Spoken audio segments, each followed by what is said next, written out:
Hello and welcome to TechCelerate here at London Tech Week 2019.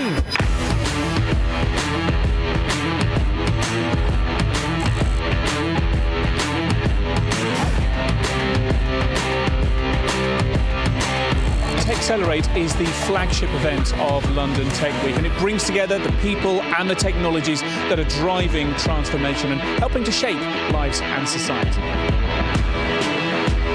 London has a very important place to play in the future of artificial intelligence. This is a huge event this year. It's the biggest one so far for London Tech Week, and 55,000 people involved. But in this very building at the Excel, we have 25,000 people in attendance, which is huge.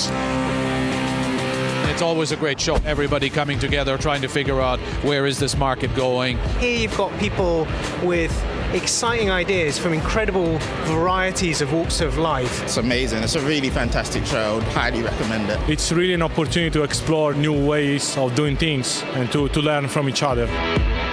We have had such a great first day for TechCelerate. Make sure to join us again on day 2 when doors open nice and early.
These are very dynamic systems, and they're changing constantly.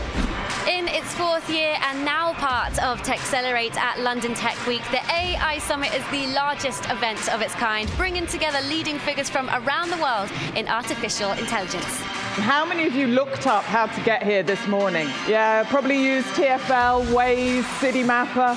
And if you did, it was most likely that AI was calculating your best route. Technology is moving faster than ever, and the rate of change is driving us to look at what we need to do to stay at the forefront of innovation.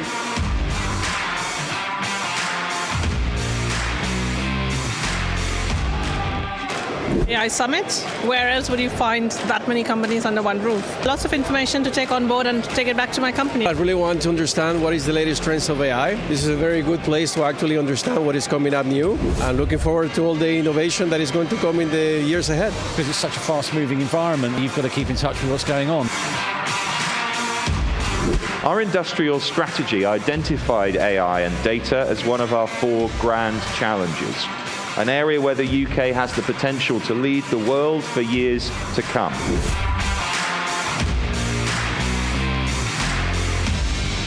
This show is very good place to tell our customer how to use our 5G network and how to show to deploy our 5G network, not only to the operator, but also to the vertical industry as well. I think this is a wonderful event, not only for the Europe customer, but also for the whole customer around the world to come to here to show their innovation point and also including the innovation products, service, and solutions here. So I think it's a very good place to show our innovation idea and exchange our ideas.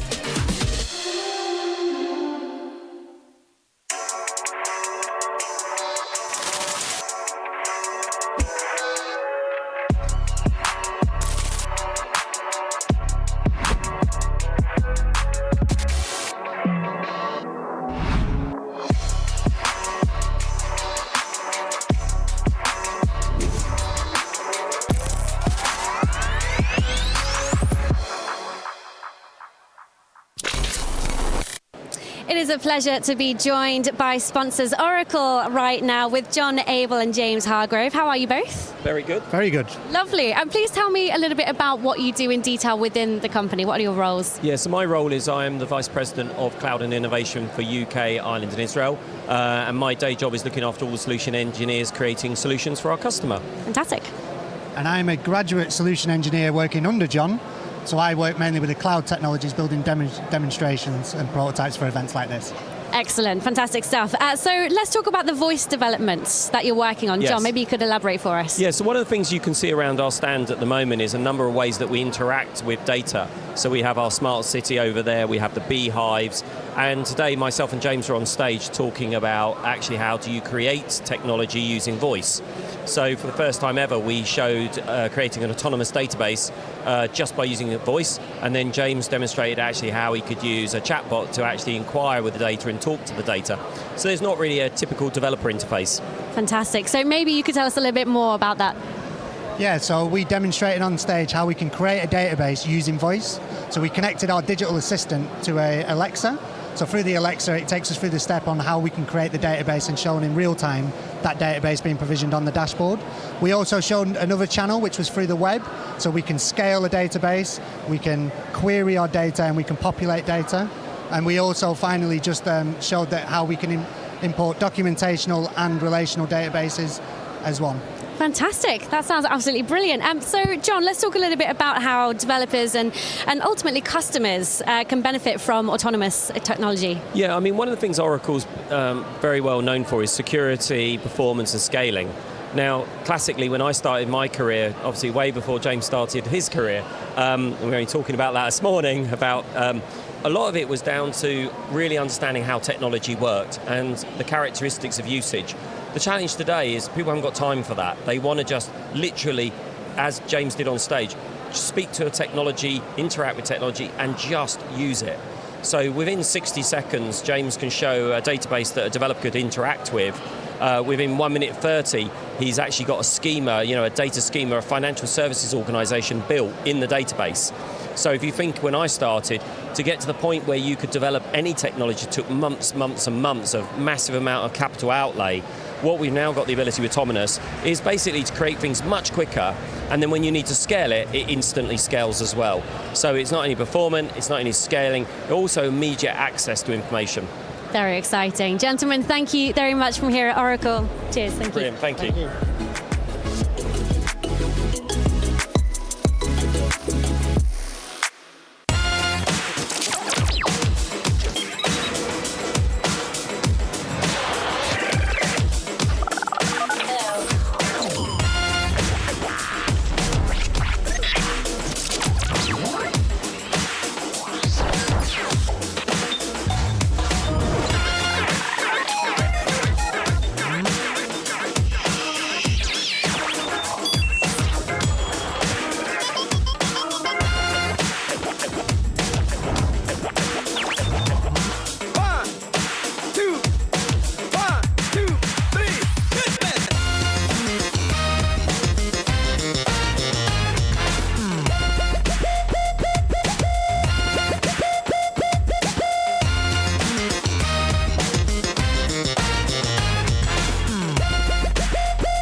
Welcome to 5G World. I'm here with Dario. So Dario, how do you see 5G developing and what does Oven forecast? Hi Wendy. 5G has already developed, in fact. We have counted 7 or 8 operators live in market today with EMBB. Obviously the number is just going to shoot up very, very quickly between now and the end of the year. It's developing really, really nicely. Of course, we are in phase 1, so a lot of tweaking will happen during this year and the first part of next year. But overall, in the longer-term trajectory, in about 4 or 5 years' time, we see 1.3 billion EMBB consumer and enterprise devices reaching the market, and that's about 20% faster than what we saw back in the 4G days. Of course, the other development is not only about EMBB, it's about industrial and B2B use cases and applications. That is, in the next few months, the core of the attention of the 5G world. And how does Europe compare to the rest of the world? Oh, thank you, Wendy. That's a good question, because if we remember, not long time ago, the majority of the market was concerned about Europe being behind. Now we see that Europe is, yes, a little bit behind, but not that far behind Korea and US. Of course, Korea is ahead of everybody else in terms of the deployment and the size of their deployment. But given that the licenses and given that the spectrum is being used in Europe, the C-band, so 3.5, and how operators are approaching it, we can no longer say that Europe is behind the rest of the world. And 5G, consumer or enterprise? Which one is the driver? 5G, driver number one from now, consumer. That is kicking off the market. Always has done. The network is used in the majority of cases by consumer. We need a big, a wide, dense, robust network before we can start tackling the enterprise business cases. In some cases are hotspot deployments specifically for an industry or a factory, but the reality is that you can only have a slice of a cake you have already baked. So you cannot slice a network you haven't built.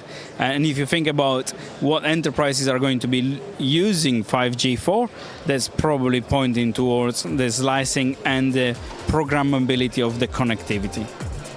Thank you, Dario. And I guess, what are you most looking forward to over the next 2 days at 5G World? Just connecting with people, really.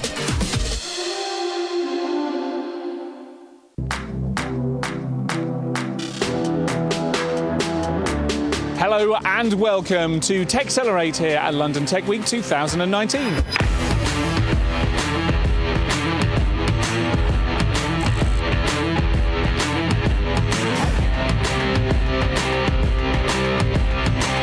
TechCelerate is the flagship event of London Tech Week, and it brings together the people and the technologies that are driving transformation and helping to shape lives and society. London has a very important place to play in the future of artificial intelligence. This is a huge event this year. It's the biggest one so far for London Tech Week. And 55,000 people involved. But in this very building at the Excel, we have 25,000 people in attendance, which is huge. It's always a great show. Everybody coming together, trying to figure out where is this market going. Here you've got people with exciting ideas from incredible varieties of walks of life. It's amazing. It's a really fantastic show. I would highly recommend it. It's really an opportunity to explore new ways of doing things and to learn from each other. We have had such a great first day for TechCelerate. Make sure to join us again on day 2 when doors open nice and early.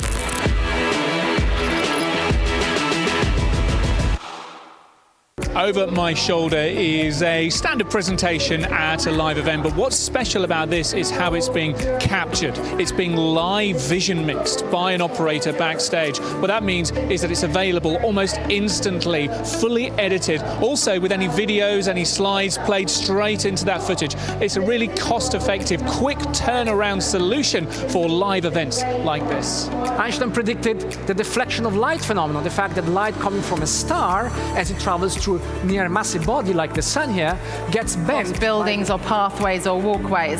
So this multi-billion pound... Then that when you see imagery like this, we are all captivated. We all want to go into space. This is a piece of aerogel, which at the time it was developed by NASA was... And there are sparks in it. So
Welcome back to the Tech Week TV studio here at TechCelerator London Tech Week 2019, where joining me on the sofa is the Product Marketing Director for Commercial Mixed Reality at Microsoft. It's Leila Martin. Leila, thank you very much for joining us. Thank you for having me. So, tell me, since I was here last year and since Microsoft were here last year, you've gone and brought out a new version of your flagship mixed reality product, HoloLens 2. It's probably about 5 or 6 months or old or so now. Tell me about that. Tell me how important it is for Microsoft, and tell me about what's new, what has changed in this immersive reality, mixed reality space that has encouraged Microsoft to bring out a new product. Well, we haven't quite brought it out quite yet. We've announced it. Announced it, yes. But I'm glad that you're very eager about having it, as many of our customers are right now. Yeah, we are delighted. I mean, we did announce it at Mobile World Congress back in Barcelona that we are announcing HoloLens 2, and we've actually had some very, very good reception, which we're delighted about. And I think that's about some of the changes that we've made by listening to our customers. We brought out HoloLens 1, I guess, back in 2016 as the first untethered holographic computer that you wear on your head, giving us essentially superpowers. But we knew at that time it was a developer kit, and we wanted to get it really in the hands of developers and commercial companies to really understand what is it that they could do with this technology that would be really transformational for them. So when we announced HoloLens 2, we had 3.5 years of understanding the use cases, the ROI, but also the feedback. And so some of the things that we put into HoloLens 2, one was feedback about the form factor. So people have always been asking us, can we make it more immersive so that you can see more of the holograms in your field of view? So we've done that. The people have been asking if we can make it more comfortable. And so we spent a lot of time in our human factors lab really doing thousands and thousands of surveys so that we've got inclusive design, so that HoloLens 2 will fit on any type of head and with glasses and genders, and so we've definitely done that. And then the other thing that we've really focused on, which is making sure companies can get better time to market, so that immediately they can just put on a HoloLens 2 when it comes out later this year and start being able to get value right out of the box instead of having to develop their own software. And I remember the marketing campaign, the wow videos that came out of Microsoft building up to that launch of the original HoloLens, and it really brought a lot of hype around the use cases, but it seemed as though there were almost as many consumer type use cases, you know, whether it was Minecraft-ish worlds appearing on coffee tables in front of you, as there were enterprise use cases. And from where you sit, how have those use cases developed over the 3 and a bit years since you dropped that original one? You talk about form factor and about field of view and so on having changed through feedback. How have the use cases that you've seen your customers using HoloLens to achieve, how have they influenced the product design? Significantly. And I think that it's so vital when you're building out a new type of category, such as mixed reality, that you're really staying close with what customers are doing and making sure that you're embedding that into the product. And for us, that's everything from the hardware, the software, and the development tools that we're providing. So use case wise, industries, we're seeing it across the board, from everything like manufacturing and utilities, or in the healthcare, or new training and learning kind of pedagogy, places where we essentially haven't had necessarily the technology tools that have benefited, for instance, information workers, where the last kind of 40, 50 years, information workers, knowledge workers like me behind desk have had great tools. But if you're a first-line worker, and that could be an engineer with a big piece of equipment, or it could be a surgeon operating or planning a procedure with someone, for them to be able to have a type of technology that gives them information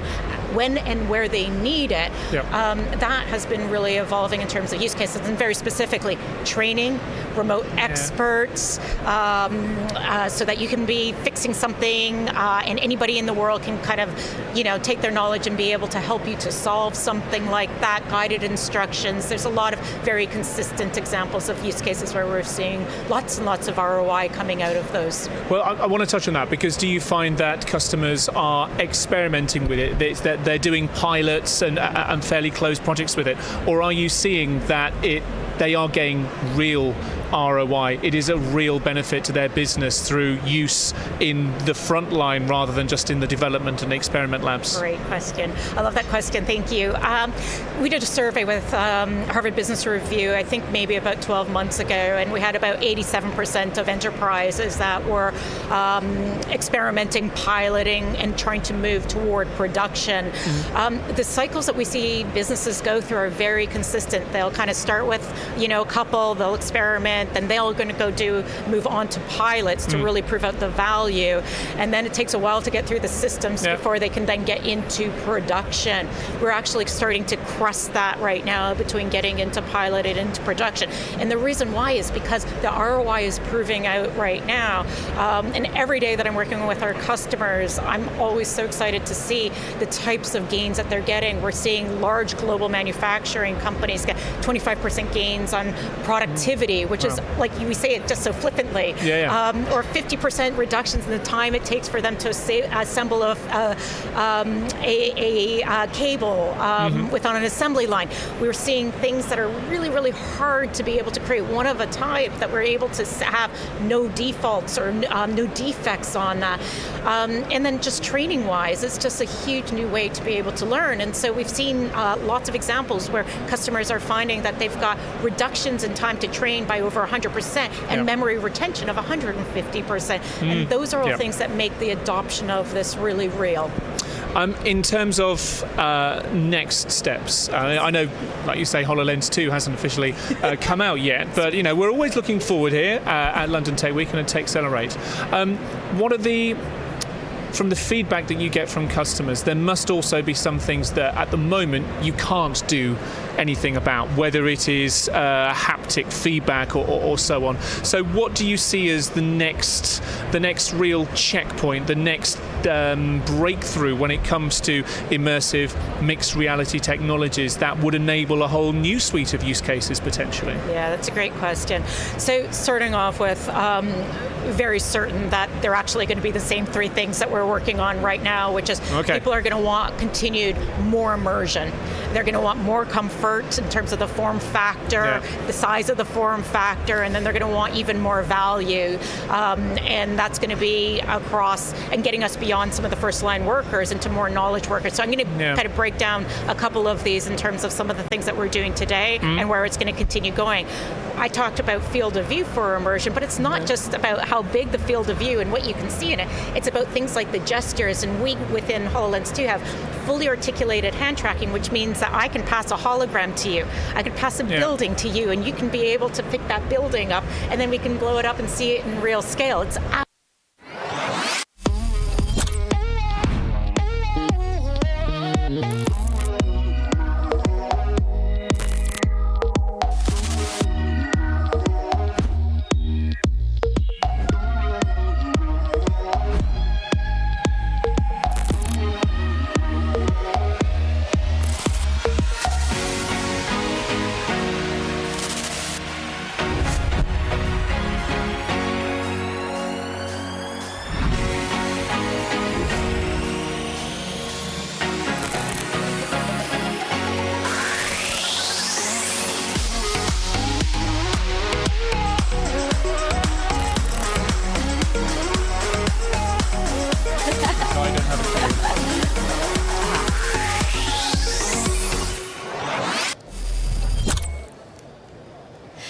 Good morning, welcome to day 2 of TechCelerate here as part of London Tech Week at the ExCeL in East London.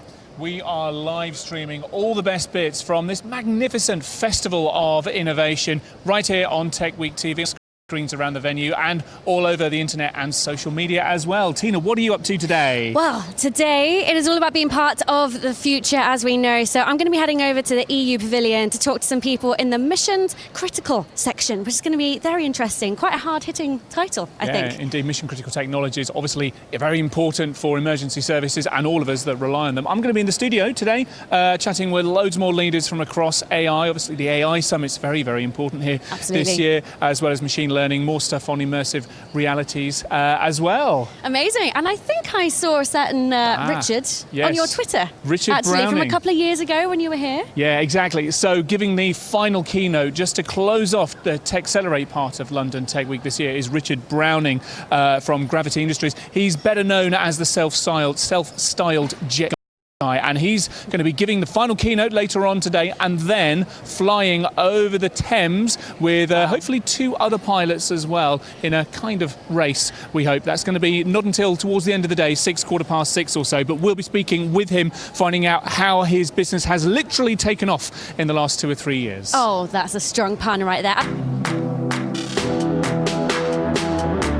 Hello and welcome to TechCelerate here at London Tech Week 2019.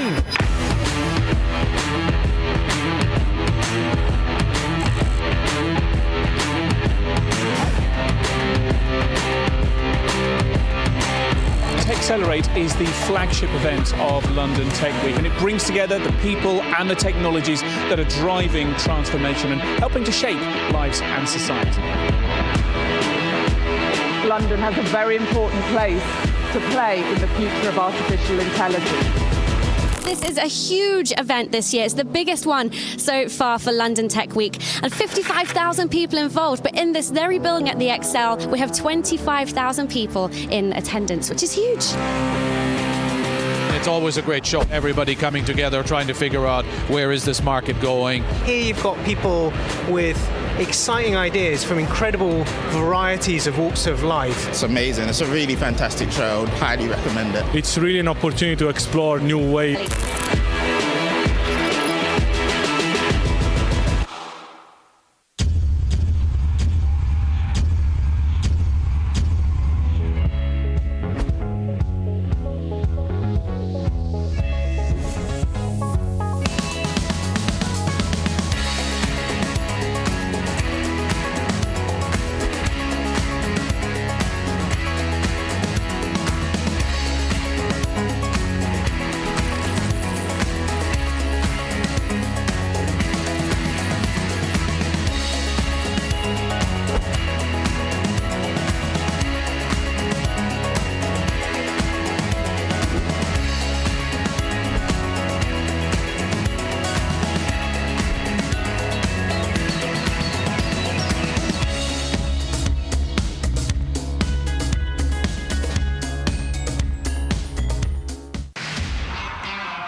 These are very dynamic systems, and they're changing constantly.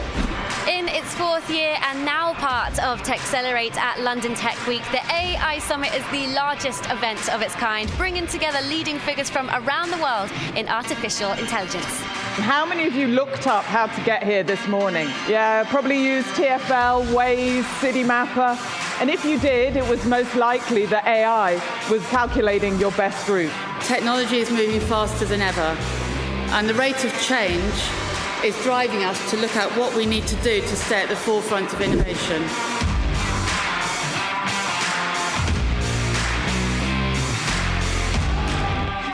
AI Summit. Where else would you find that many companies under one roof? Lots of information to take on board and take it back to my company. I really want to understand what is the latest trends of AI. This is a very good place to actually understand what is coming up new. I'm looking forward to all the innovation that is going to come in the years ahead. Because it's such a fast-moving environment, you've got to keep in touch with what's going on.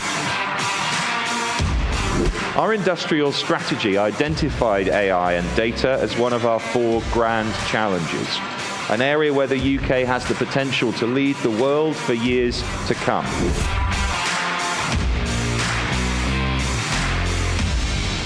This show is very good place to tell our customer how to use our 5G network and how to show to deploy our 5G network, not only to the operator, but also to the vertical industry as well. I think this is a wonderful event, not only for the Europe customer, but also for the whole customer around the world to come to here to show their innovation point and also including the innovation products, service, and solutions here. So I think it's a very good place to show our innovation idea and exchange our ideas.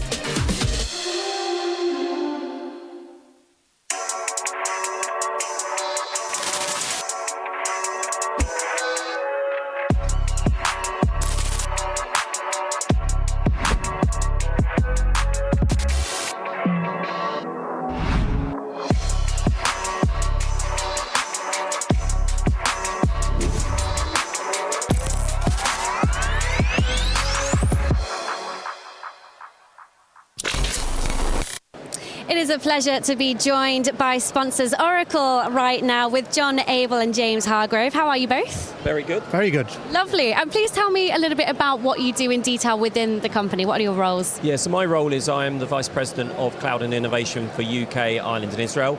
And my day job is looking after all the solution engineers creating solutions for our customer. Fantastic. And I'm a graduate solution engineer working under John. So I work mainly with the cloud technologies, building demonstrations and prototypes for events like this. Excellent, fantastic stuff. So let's talk about the voice developments that you're working on. Yes. John, maybe you could elaborate for us. Yeah, so one of the things you can see around our stand at the moment is a number of ways that we interact with data. So we have our smart city over there, we have the beehives, and today myself and James are on stage talking about actually how do you create technology using voice. So for the first time ever, we showed creating an autonomous database just by using a voice, and then James demonstrated actually how he could use a chatbot to actually inquire with the data and talk to the data. So there's not really a typical developer interface. Fantastic. So maybe you could tell us a little bit more about that. Yeah, so we demonstrated on stage how we can create a database using voice. So we connected our digital assistant to a Alexa. So through the Alexa, it takes us through the step on how we can create the database and showing in real time that database being provisioned on the dashboard. We also showed another channel, which was through the web. So we can scale a database, we can query our data, and we can populate data. And we also finally just showed that how we can import documentational and relational databases as one. Fantastic. That sounds absolutely brilliant. So, John, let's talk a little bit about how developers and ultimately customers can benefit from autonomous technology. Yeah, I mean, one of the things Oracle's very well known for is security, performance and scaling.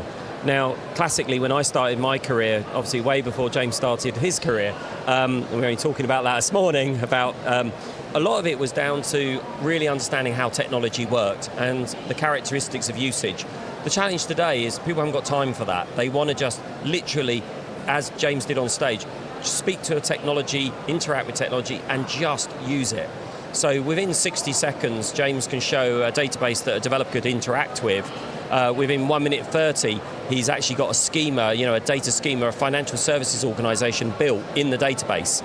So if you think when I started, to get to the point where you could develop any technology took months and months of massive amount of capital outlay.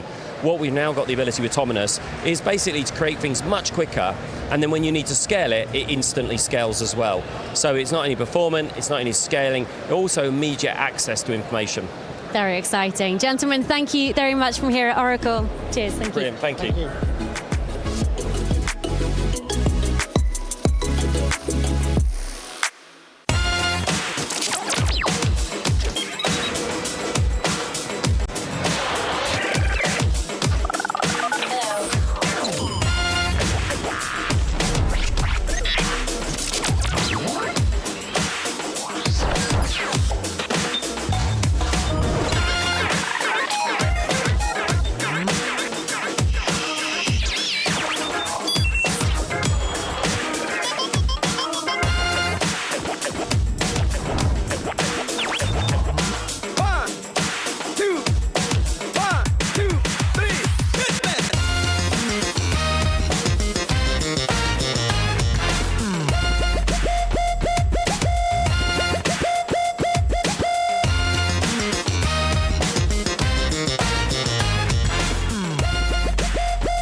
everybody. Morning. Fantastic that you're back for day 2 of the Summit. It's quite early. It's an early start. My name is George Kipouros. I'm the co-founder of the AI Summit. Daniel Pitchford over there at the back with the red hair. Nobody's perfect. He's the co-founder, the other co-founder. This is the 4th annual AI Summit, in case you have just joined us today. We're thrilled to be here to see how the conversation has matured and share with you some very, very exciting insights, inspirational insights, hopefully also some practical insights of things that you can take away and implement in your organization. Without further ado, I think I'm going to pass on to the chair because we've got a very, very packed schedule today, and I am delighted and honored to welcome Jamie Owen, who is a TV presenter at CGTN. Enjoy the rest of your day, and we're here to make your stay even more enjoyable. Thank you.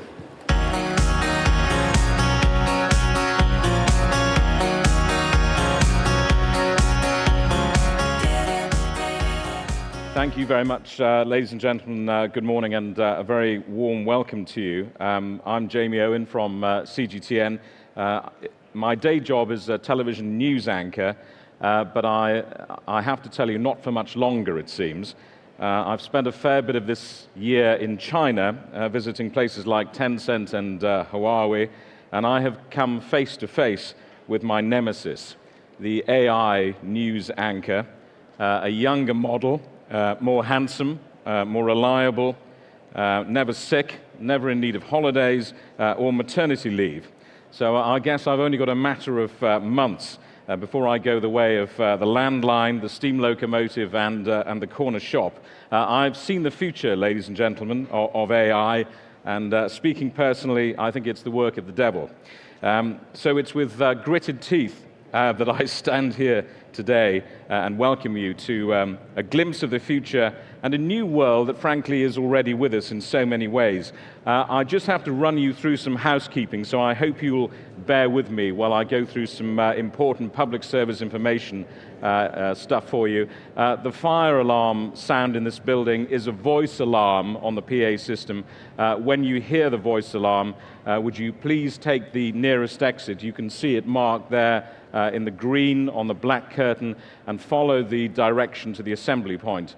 The assembly point for us in this room is located on the west side, Royal Victoria Square, and the east side, East Car Park.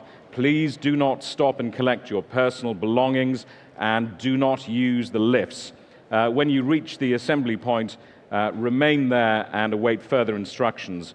Would you please make yourself known to a member of the Informer Tech member of staff after the announcement, should you require special assistance in any of those circumstances. For both safety and security purposes, would you ensure, please, now that the gangway and fire exit near you are kept unobstructed always, and that any personal items are kept with you. If you have not already done so, because this is being filmed, would you please switch off your mobile or pager, or put them in flight safe mode to save our television directors and sound people getting angry. Ladies and gentlemen, we have a wonderful lineup of speakers here today. We're going to hear a little later about why sport proves that disruption and tradition can coexist. We've got Alexandra Willett, Head of Communications, of Content and Digital at the All England Lawn Tennis Club, Wimbledon to you and me. Bill Gallagher is also here, the Chief Exec of IBM UK and Ireland. A little later, we're going to be hearing from Caroline Menashe, the Global Head of Diversity and Inclusion at UBS. Alison Zimmerman, the Executive Director for Europe, is here from Catalyst. We're going to be talking about driving innovation through diversity. And finishing off the early morning session, Cassie Kozikoff is here from Google, talking about automating beyond human expression. So a terrific lineup of truly world-class speakers in this venue throughout the course of the morning. And we begin with someone who I have to say we're delighted to have here today.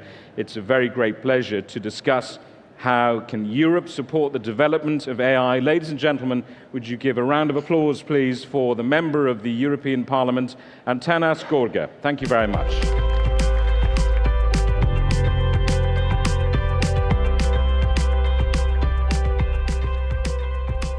Good morning, everybody. It's a pleasure to be back in in London that's still part of the European Union, waiting for that exit to happen. Perhaps it never will. Who knows? So it's a real pleasure to welcome everybody here. And obviously it's very fun for me and enlightening to see so many startups, so many stands, so many surprising stands even. I went around, had a look, and I think AI is obviously a huge opportunity for Europe. Unfortunately, we are far behind everyone else, and we do have to admit it. So I've been one of those that's always trying to fight against extra regulation instead of intense regulation, as we've had with GDPR in Europe, which can slow things down. So in terms of AI, I think Europe, the European Parliament, the European institutions can support it by not touching it too much. Because the more we try to do, the more regulation that comes in, the more difficult it would be to do anything in the industry. Although we do have this keyword, human-centric approach, right? I guess everyone's heard of that, and that's our big keyword now that we always use to make sure it's always focused for humans and not AI to take over. But the AI race is really heating up. And although Europe has tremendous universities, tremendous people who are extremely intelligent, we do lack the complete technology, and we always have to go to third countries to be able to scale up. And this has been probably the biggest reason is underinvestment, massive underinvestment. America has a huge advantage with their capital markets, startup markets, and Europe just struggles. If we look at startups, it's just a lot more difficult to get funding. And even Israel's ahead of Europe, which is funny because we should as a one digital single market, which has been also the aim of Commissioner Andrus Ansip. You know, I've heard this mentioned 1 million times during the last 5 years, you know, that we're aiming for a digital single market. It's still far away from that.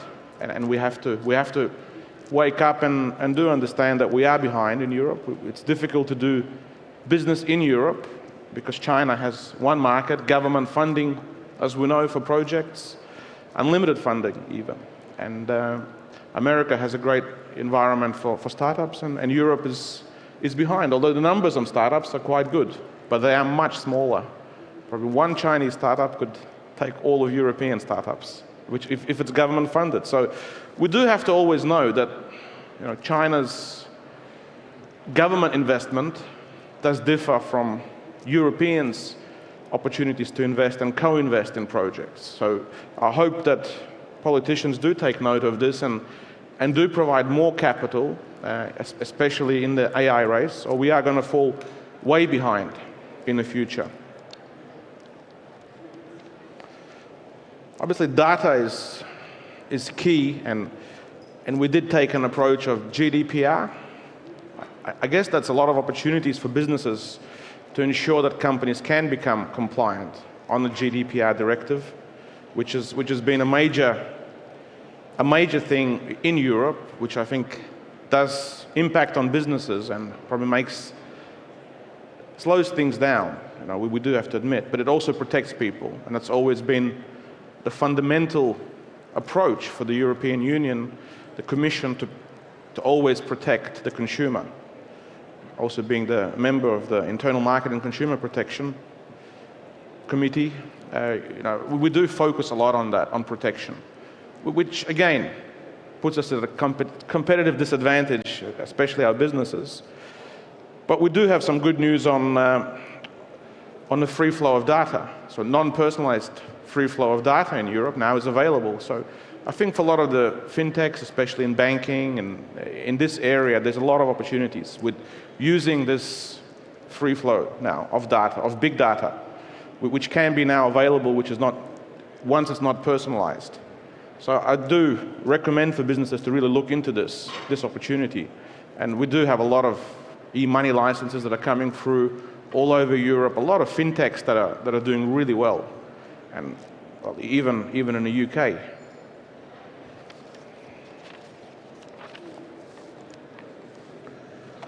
And obviously there's national strategies, so everyone being in business should always look at national strategies. I'm proud to see that Lithuania came up with a very good document to say, right? So they do want to have open doors. They want you to come through, and they want also government to be on AI. So there's a lot of opportunities. I think it's a sandbox that you could probably enter and do some startups. So I think everyone being in business should look at each national government strategy.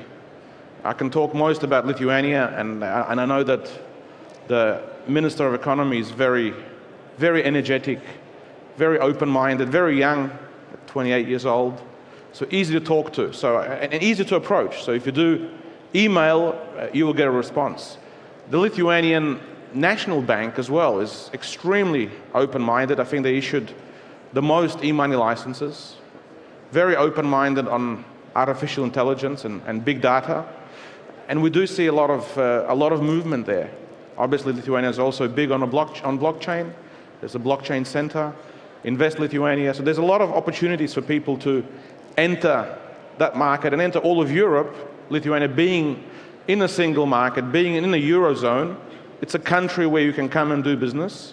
But Finland is also very progressive, just a bit more expensive, I guess, to hire very good people who are prepared to work and make your projects make money for you, right? Which is very important. I think politicians have to think about this. So these strategies are going to be very important. Obviously, there's one strategy for the European Union, and there has to be a strategy for each country. Because at the end of the day, we're still competing in a single market. Whoever can do things faster, whoever can do things better, whoever can have more funding, more open source of the government data that's available, that you can get, that's also very important. Each council, each city, I think there's a lot of opportunities. And I think for startups, for established companies, there's a lot of room to enter through any of these countries. And I do recommend that Lithuania would be your first stop.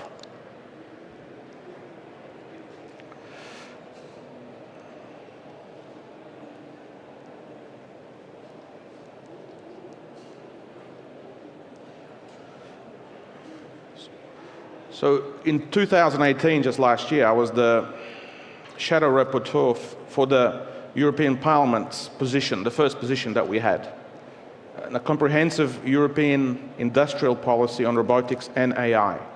And I personally worked on this document as a shadow rapporteur in 2 committees. Ethical standards of AI have become the main focus point around which this position was built. So this human-centric approach, right? So everyone should understand that, and if you're speaking to European institutions, always it has to be protecting the consumers, right? This is always going to be the key. And obviously it's a no-brainer anyway, but this is the position of the Parliament, and it's a very normal position. And I'm obviously, as I said, the less regulation, the less directives we have, the more opportunities business will have, and the more progress we can make in this area. So at the moment, we're quite okay. You can do quite a lot in Europe with AI. I know a lot of politicians are really scared of it. Are really scared. Don't forget, European politicians and the Parliament, it's quite old people with a lot of experience. I've seen a lot of things go wrong. So the approach in Europe that I'm seeing, it's very conservative, very wait and see. And there's a lot of fear in AI. So everyone that's promoting anything to the government should always have good defense for what you're trying to do. Because politicians will be inclined to say no as much as possible, as much as they can. Because there's a lot of fear. And this is what everyone should understand in business, that people think AI will take away jobs, and populists can promote this as well. It's easy, right? I mean, look at all the jobs will go away. We'll have drivers. We won't have any drivers now. Buses will drive themselves. Cars will drive themselves. No workers in the factory. All the regions will go mad, right? It's a very high risk. So everyone should really have a good good defense of anything, any projects that you're doing, because government will always worry, and especially politicians in their region. I mean, they don't have many excuses to say, there's been a better factory, a better upgrade. So I see this as a big challenge in Europe. And Europe's approach is protecting its market, subsidizing farming, will always be a challenge to get rid of jobs for efficiency. So there'll be a very, very big challenge here in the future. And I see that as one of the biggest risks. And in the Parliament, although it doesn't have too much power compared to the Commission's approach, especially with the new Parliament, the way it's put together, the best outcome would be for the next 5 years that there would be nothing done on AI. So this is all we can hope for, because the more that's being done, I see it all the time. We start with a nice file, nice document that's going to be very progressive, it's going to do a lot for the people, and then everyone puts their language in there, and we get garbage that you're ashamed of, because it's like it's closing the industry down. And there's just so many interests there that it's very difficult for business to understand what's going on. So our best case scenario from the European authorities is that don't touch it, leave it, observe it, and see what happens. Because the more we try to do it, or if we get any directives in, we'd probably close it down. We'd probably close it down. I know how much fear there is, especially with people who don't understand it and they just understand farming. And even in farming, that they're afraid of AI because it's too many efficiencies. It's too many things that could go wrong for them. So that's the Parliament's position. I think the Commission's a lot more progressive. But everyone should remember this is the key words that came out from the European institutions, that human-centric approach. It's a nice catchphrase, right? It's very nice. So use it in all your documents. That my startup, my business, we're human-centric approach focused. This will help you, because then whoever has to make a decision will say, well, this is good. This is going to help the people somehow solve problems, right? And that's what people can understand. And as I say, this free flow of data, Europe has gone through with it, so use that as well. I think in a single market, that can be a big, big asset. When you're talking with hundreds of millions of people's data that's not non-personalized, you could now use it for AI and make some serious inroads there. So I think that's very important, just to remember that. And what does that catchphrase mean, right? Dignity, non-discrimination, consumer protection, privacy. Always very nice words to back up a very nice catchphrase. And we probably keep going with it. So this is always important, right?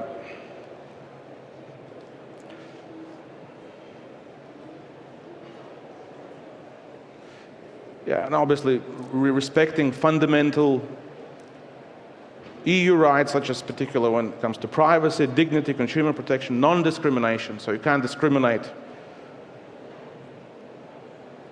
Obviously, we're always worried about new technologies being used for malicious purposes.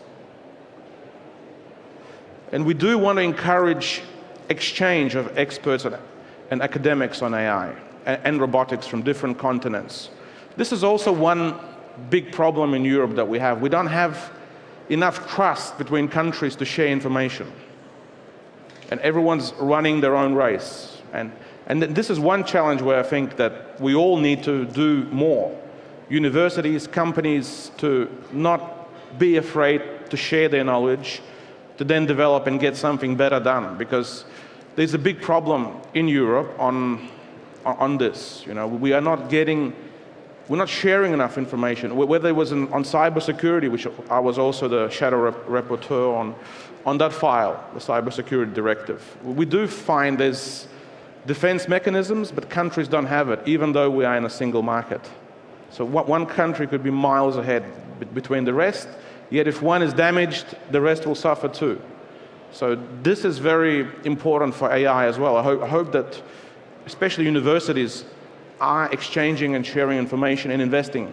I think that the money invested in R&D in Europe is deplorably, it's very low, extremely low.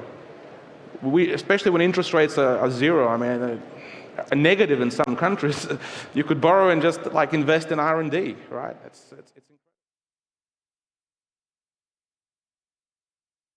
at the implement stage. We're going to move on now to our next two speakers, two for the price of one. Charles Brayan, Chief Tax Innovation Officer for the UK and Ireland at EY, and Harvey Lewis, who I have in my notes as Chief Data Scientist, but, and I quote, is a real-life rocket scientist. So I can't wait to hear from them both. Charles and Harvey from EY, please, the stage is yours. Come on up. Let's welcome them to the stage.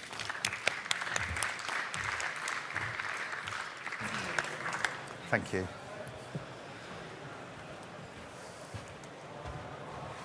Morning, everyone. So as introduced, I'm Charles Brayan. I lead tax technology at EY in the UK. Harvey can introduce himself. Hi, good morning, everyone. My name's Harvey Lewis. So I'm Chief Tax Data Scientist at EY. So what are we going to cover this morning? I mean, we work in professional services. You might be sat there thinking, tax, this is quite interesting, isn't it, in the context of AI and how it could impact the world of work. We're going to talk you through some real practical examples of how we are implementing AI solutions within our tax business at EY. And with that in mind, talk about how we see these technologies impacting not just our world, but the world of professional services more generally, so people, businesses, and hopefully leave you with some sort of key takeaways and lessons that we've learned, because we've been on this journey over the last couple of years, about the impact it could have on the future world of work. I'm going to start with, everyone will be familiar with the surveys conducted by the IMF and the World Bank about how the future of work is changing and the degree of automation that's going to impact all of our lives. There's a website that we sometimes play around with in my team called willrobotstakemyjob.com, which I'd encourage anyone to have a go with later.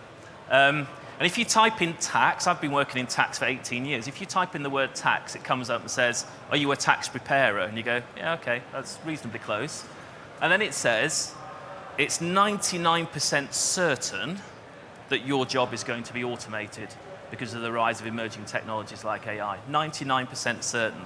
And if you were hoping that that 1% might give you a little bit of wriggle room about what the future might hold, it then says, you are doomed. It's not great when you spend 18 years of your life trying to improve and perfect your professional insight and experience. Interestingly, for those of you who are in the tech profession, you might be thinking, well, that doesn't apply to me. You're actually quite right. If you type in computer and information systems managers, it says, you know what, you're going to be all right. There's projected growth in your profession, probably a 4% risk of automation. So I'm left looking at that and going, well, what is it that I do, and what is it that my people do that makes it so susceptible to being done in a different way using new technologies? I don't know how easy some of this is to read from the back, but if you think about what I do, I'm a tax professional who just happens to have worked in technology for a long, long time. And what is it that professionals do? Well, they, at their best, it's about experience, it's about insight, it's about recognizing that sometimes there are bespoke challenges and situations that our clients find themselves in, and we need to find the perfect answer to that scenario and really help them get to the right outcome. That's when we're at our best. Actually, probably 80% of our time is spent looking at data, cleansing data, analyzing it, classifying it, categorizing it, creating tax computations, and to a certain extent, sharing knowledge, dealing with information retrieval, trying to capture all of the potential relevant facts to a situation and apply it to a client's particular set of facts. So whilst at our best, it's about experience, insight, and wisdom, 80% of the time, it's classification, categorization, labeling, data cleansing, the sorts of activities that technology, and particularly some of the AI technology that we've begun to adopt in our business, can do amazingly well. So we're paying high salaries to highly experienced people to do a series of low value added tasks, some of which they don't do incredibly well, and then we employ even more highly valuable people to check the work of the people who've been doing some of this low value added tasks, because they don't do it tremendously well, that doesn't seem to be a fit model for the future. And I think that's why, whilst we'll get on to whether that 99% number is right, it's why certainly our profession is ripe for a real transformation and change. So with that, I'm going to hand over to Harvey, who's going to talk in more detail about exactly how we're using technology in our business. Thanks, Charles. So I'm a technologist, right? So probably you're thinking, why on earth am I working in tax? Well, if you think about the common definition of artificial intelligence, which is that it is any technology capable of performing tasks which ordinarily you would consider to require human intelligence, then think about the range of activities that are susceptible to automation in tax, and you have all of the ingredients you need for a really very dynamic relationship between the processes that people perform and technology. So at EY, we use a wide range of artificial intelligence technologies, from computer vision all the way through to natural language processing. And our focus today really is on machine learning, which, as the name suggests, is the process by which machines learn to find patterns in a set of inputs by being given lots of examples together with their corresponding outputs. And we use machine learning in a number of different areas, particularly focusing on text classification for tax compliance and a wide range of other purposes. The advantage of machine learning is, of course, speed. So we're able to process great quantities of data really very rapidly. But also, the models that are generated through machine learning are entirely deterministic. And as Charles has already said, people can sometimes be inconsistent. They can make mistakes, they can get bored. And you know that a machine learning model, when it sees a set of inputs, will always provide you with the same output, irrespective of time of day. So I'm going to take you through 3 applications that we've been working on, but I'm going to focus a little bit on some of the lessons that we've learned as we've gone through before handing back to Charles so he can wrap things up. So when I first joined EY as a technologist, I was exposed to the sorts of practices and processes that our people performed. And I mean, I don't know what it's like in some of your organizations, but I've come to this conclusion that strategy and consulting are dominated by PowerPoint as the main tool of practice, and accountancy and tax is dominated by spreadsheets. Lots and lots of spreadsheets. And when we think about a process like tax compliance, which I didn't understand when I joined, it was explained to me that our tax professionals would take huge spreadsheets containing tens, if not hundreds of thousands of lines of transactional data, and they would take their training and their professional judgment, and they would look at those transactions, understanding the rules of the tax code, and then figure out what the tax treatment for each transaction should be, or indeed whether or not those transactions should fit into a particular type of spend category. And for a spreadsheet which contains tens of thousands of rows, and you're working line by line, that's a fairly exhausting and exhaustive process. It's really, the application we developed is what I would call a classic supervised machine learning technique. So we take a set of training data where all of our transactions have already been labeled by a tax professional, and we use those examples to build a model of how to translate from a description into a tax treatment or a category. And then we can take that model and we can apply it to new data as it comes in. So that's a fairly classic approach. And the key things we learned about that process when we applied it were that attention needs to be spent on the pre-processing of that data.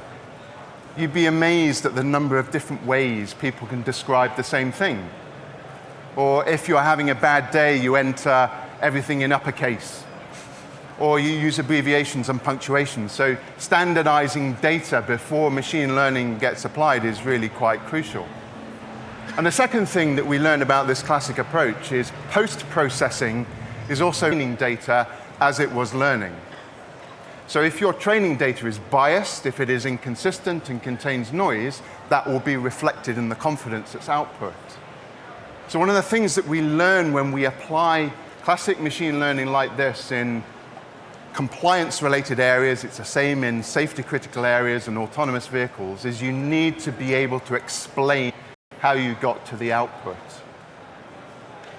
And when you need to explain how you get to the output, then your choice of algorithm becomes critical. In fact, it becomes more critical than absolute performance, because we need to be able to explain how a machine gets from input to output. So auditors and other people can have confidence, genuine confidence in the result. The other challenge with classic machine learning, as has already been described this morning, is data quality. So if you have poor quality data, then the models that you create will not be performant, they will not be accurate. You'll be able to use them, but how accurate do they have to be before they're usable? How do you quantify that in terms of data quality? So that's quite a hard question, and the only way you can answer that is if you put it in the context of the use case for which you want to use that data. So in other words, it's no good applying some generic data quality principles. You need to be very specific about how that data is going to be used and define your data quality metrics accordingly, which is what we've done with another application. So we are specifically measuring aspects of data quality that we know are going to be important when we want to apply our machine learning for tax determination. And that's really quite crucial, because we define, therefore, a set of metrics that you probably wouldn't even have thought of. So a classic example would be in finance data. Finance teams regularly reverse out transactions on the ledger for accruals and other purposes. And they will label those transactions maybe in the same way that they label any other transaction. But as far as the machine is concerned, the description could be of anything. So it injects noise into the process. And I'm pretty certain that in generic data quality tools, you will not have a metric which is measuring reversals. So that's why you need to think quite carefully about the use case that you are applying your data to. And then the second most important thing about the quality is whether or not the model that is created by your machine learning algorithm is going to be fit for purpose when you give it new data. And that's a pretty tough question to answer. And it's why explanations start to become important. So there are simple things that you can do to understand the feature importance and relate that to your data. So in the case of text classification, for example, are you relying on spurious terms to enable your classification? Because if that's the case, then that model might not be good at generalizing, and that's a really important thing to consider. And the last application I want to talk through is something a bit different entirely. So the problem here is that a lot of people spend a lot of time Googling and searching for information. And in the case of tax professionals, a lot of that effort is spent on monitoring for changes in tax legislation.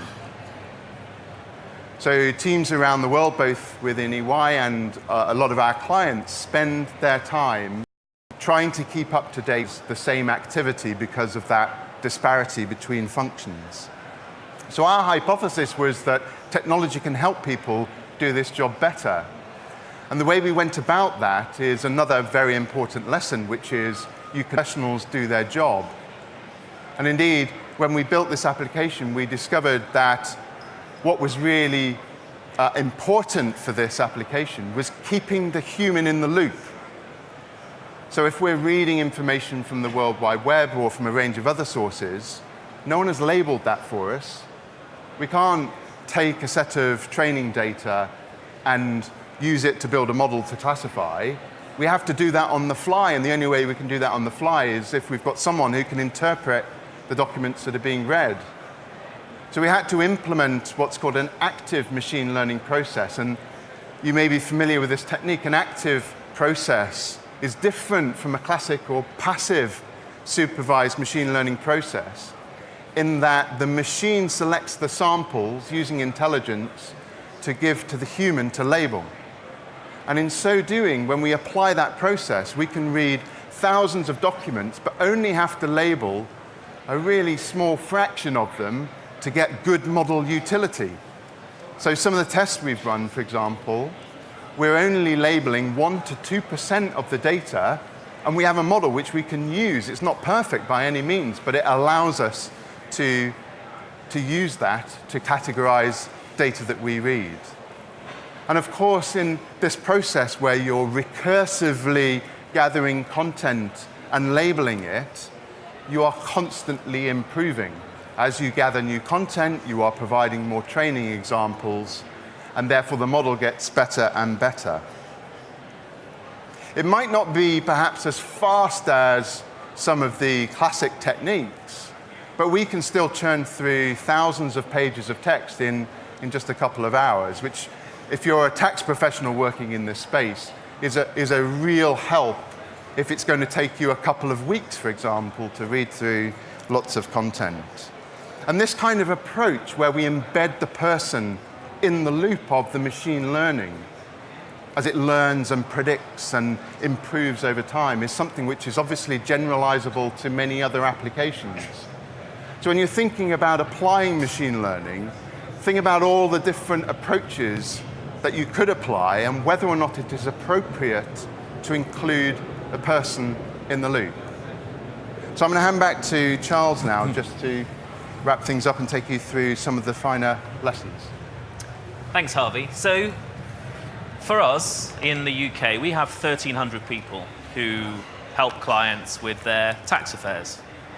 And we see this technology, and we've been on a journey for the last couple of years implementing AI solutions in our business to fundamentally transform how we help clients and also helping clients implement this technology as well.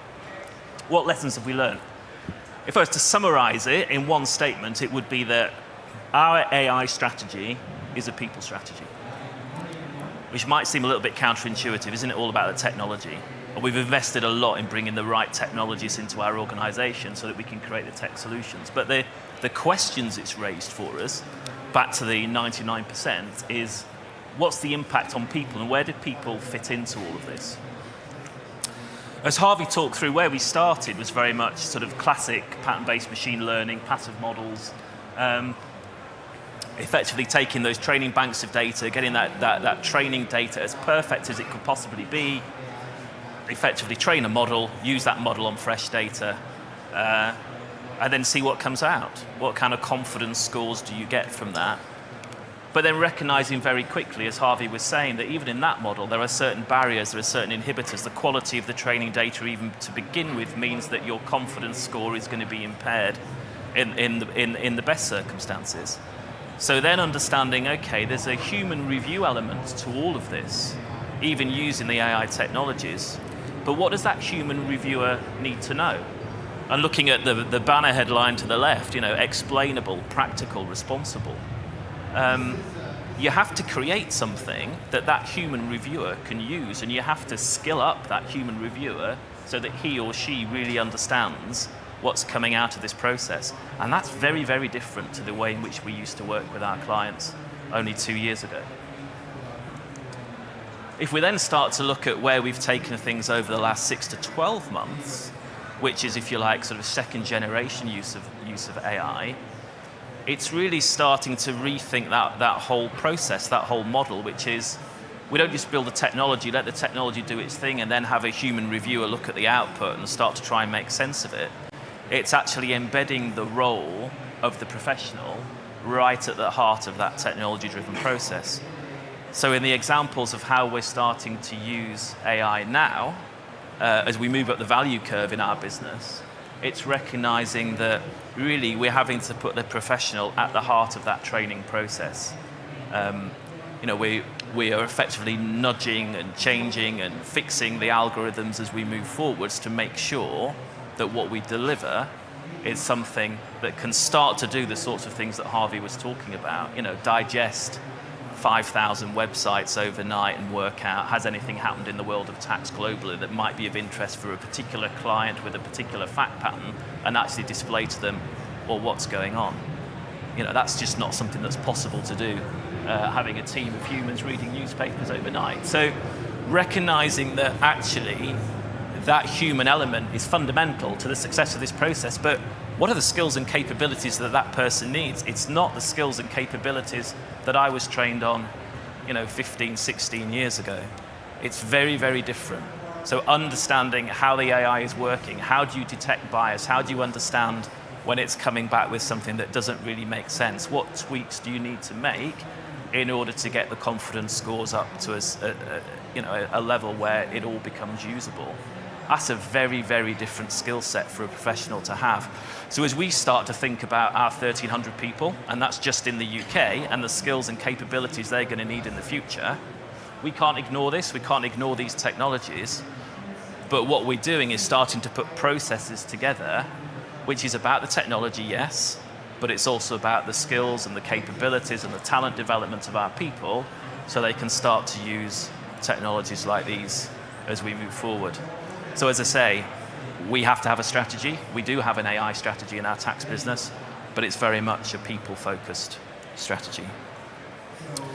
I suppose the last learnings are, we talk a lot about benefits, and certainly we have seen acceleration in terms of efficiency and the ability of the technology, as Harvey was saying, to read hundreds of thousands of lines of data in a matter of seconds. But actually there's a lot of effort that goes into setting up these models, setting up these tools, training them effectively, and there's still a lot of effort that goes into review, because in our world we can't afford to get things wrong. 90% isn't good enough. It needs to be 100%. If you're in audit, if you're in tax, you need to get to the right answer. So understanding, well, what's the combination of the human and the technology skills together is really important. We're also finding that we can fantastically improve quality. So by creating a process where the human and the technology sit side by side, hand in hand, some of the real benefits that we're starting to see flow through, it's not just efficiency, it's about quality, it's about accuracy, it's about the fact that we can honestly say to our clients, we have reviewed all 100,000 lines. We have looked line by line in a way that we simply wouldn't have done 2 years ago. We've looked at everything. We have digested 4,000 websites and worked out what's relevant to you, not just picked up on a few things here and there. So fundamentally, it's about quality. It is about efficiency, but it's also, and I'll keep coming back to this as we're transforming our business, it's about putting our people at the heart of how we use these technologies going forward. So with that, why don't I wrap up and hand it back? Thank you.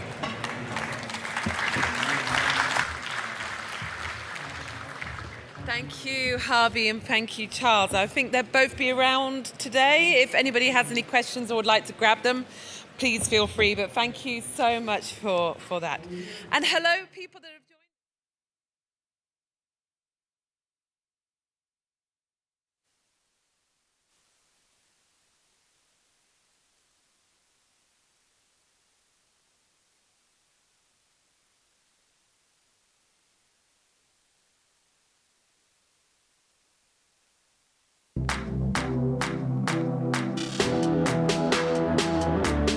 Hello and welcome to TechCelerate here at London Tech Week 2019.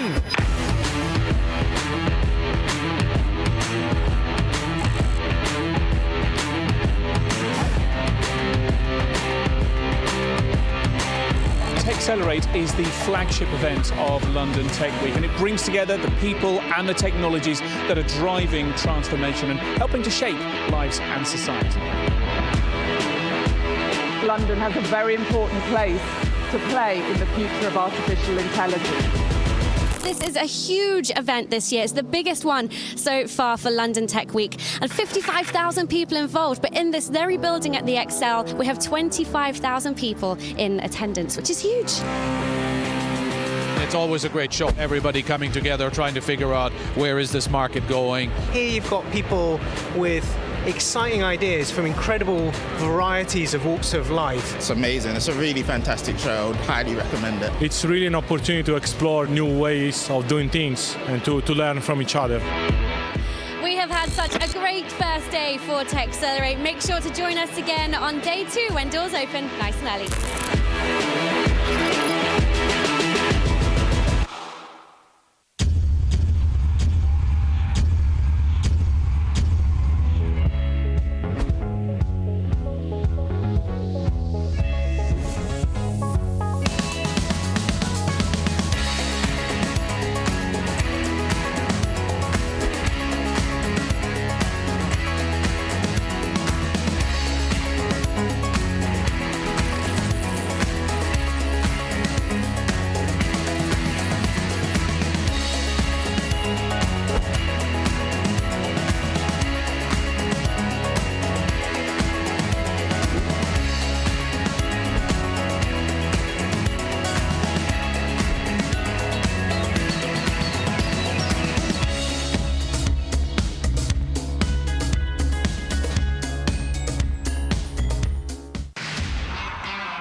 These are very dynamic systems, and they're changing constantly.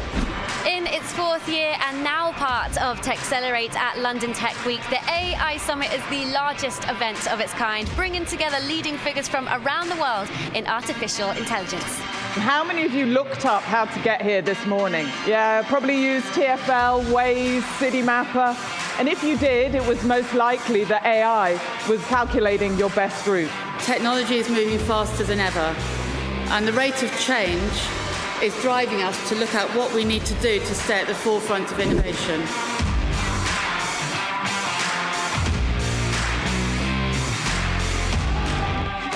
AI Summit.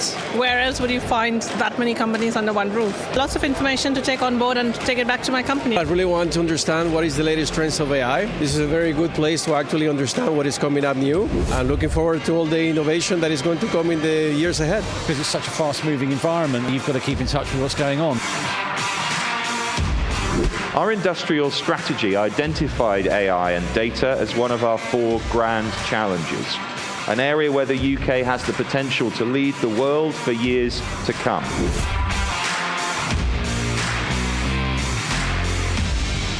This show is very good place to tell our customer how to use our 5G network and how to show to deploy our 5G network, not only to the operator, but also to the vertical industry as well. I think this is a wonderful event, not only for the Europe customer, but also for the whole customer around the world to come to here to show their innovation point and also including the innovation products, service, and solutions here. So I think it's a very good place to show our innovation idea and exchange our ideas.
Welcome to 5G World. I'm here with Dario. So Dario, how do you see 5G developing and what does Oven forecast? Hi Wendy. 5G has already developed, in fact. We have counted 7 or 8 operators live in market today with EMBB. Obviously the number is just going to shoot up very, very quickly between now and the end of the year. It's developing really, really nicely. Of course, we are in phase 1, so a lot of tweaking will happen during this year and the first part of next year. But overall, in the longer-term trajectory, in about 4 or 5 years' time, we see 1.3 billion EMBB consumer and enterprise devices reaching the market, and that's about 20% faster than what we saw back in the 4G days. Of course, the other development is not only about EMBB, it's about industrial and B2B use cases and applications. That is, in the next few months, the core of the attention of the 5G world. And how does Europe compare to the rest of the world? Oh, thank you, Wendy. That's a good question, because if we remember, not long time ago, the majority of the market was concerned about Europe being behind. Now we see that Europe is, yes, a little bit behind, but not that far behind Korea and US. Of course, Korea is ahead of everybody else in terms of the deployment and the size of their deployment. But given that the licenses and given that the spectrum is being used in Europe, the C-band, so 3.5, and how operators are approaching it, we can no longer say that Europe is behind the rest of the world. And 5G, consumer or enterprise? Which one is the driver? 5G, driver number 1 from now, consumer. That is kicking off the market.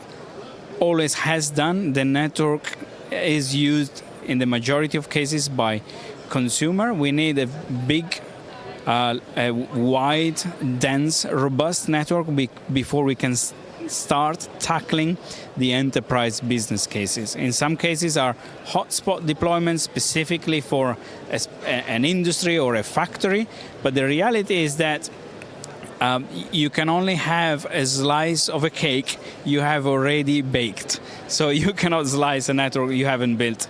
And if you think about what enterprises are going to be using 5G for, that's probably pointing towards the slicing and the programmability of the connectivity.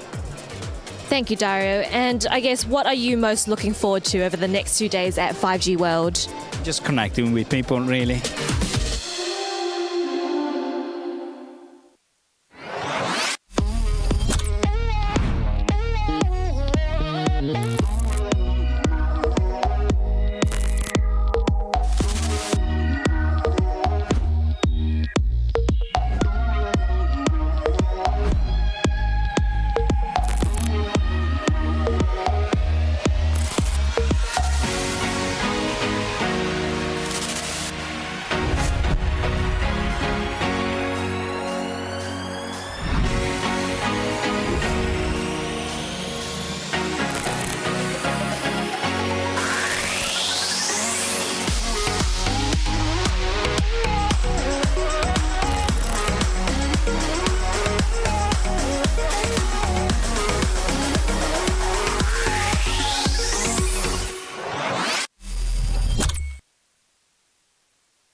It is a pleasure to be joined by sponsors Oracle right now with John Abel and James Hargrove. How are you both? Very good. Very good. Lovely. And please tell me a little bit about what you do in detail within the company. What are your roles? Yeah, so my role is I am the Vice President of Cloud and Innovation for UK, Ireland and Israel.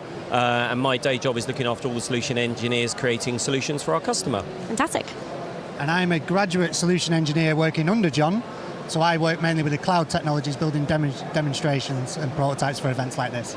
Excellent, fantastic stuff. So let's talk about the voice developments that you're working on. Yes. John, maybe you could elaborate for us. Yeah, so one of the things you can see around our stand at the moment is a number of ways that we interact with data. So we have our smart city over there, we have the beehives, and today myself and James are on stage talking about actually how do you create technology using voice. So for the first time ever, we showed creating an autonomous database just by using a voice, and then James demonstrated actually how he could use a chatbot to actually inquire with the data and talk to the data. So there's not really a typical developer interface. Fantastic. So maybe you could tell us a little bit more about that. Yeah, so we demonstrated on stage how we can create a database using voice. So we connected our digital assistant to a Alexa. So through the Alexa, it takes us through the step on how we can create the database and shown in real time that database being provisioned on the dashboard. We also showed another channel, which was through the web. So we can scale a database, we can query our data, and we can populate data. And we also finally just showed that how we can import documentational and relational databases as one. Fantastic. That sounds absolutely brilliant. So, John, let's talk a little bit about how developers and ultimately customers can benefit from autonomous technology. Yeah, I mean, one of the things Oracle's very well known for is security, performance, and scaling. Now, classically, when I started my career, obviously way before James started his career, and we were only talking about that this morning, about a lot of it was down to really understanding how technology worked and the characteristics of usage. The challenge today is people haven't got time for that. They want to just literally, as James did on stage, speak to a technology, interact with technology, and just use it. So within 60 seconds, James can show a database that a developer could interact with. Within 1 minute 30, he's actually got a schema, a data schema, a financial services organization built in the database. So if you think when I started, to get to the point where you could develop any technology took months and months of massive amount of capital outlay. What we've now got the ability with Autonomous is basically to create things much quicker, and then when you need to scale it, it instantly scales as well. So it's not only performant, it's not only scaling, also immediate access to information. Very exciting. Gentlemen, thank you very much from here at Oracle. Cheers, thank you. Brilliant, thank you.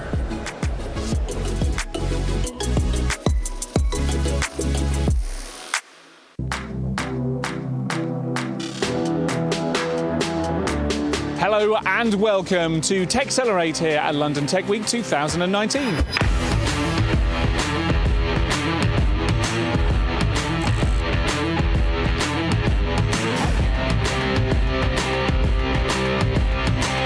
TechCelerate is the flagship event of London Tech Week, and it brings together the people and the technologies that are driving transformation and helping to shape lives and society.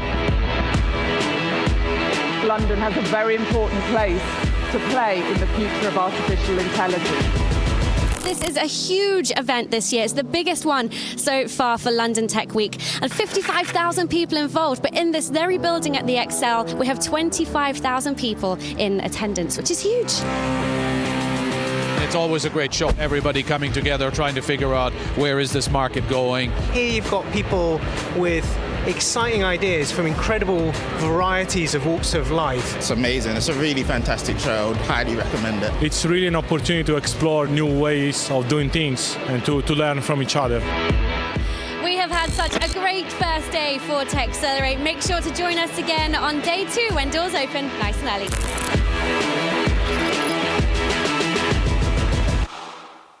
It is a pleasure to be joined by Nick Hurd, Minister of State for Policing and Fire. How are you today? I'm very, very well indeed. Nice to be here. Lovely, good to have you here. So let's talk about how technology can help us to meet the emerging challenges that we have in UK policing right now.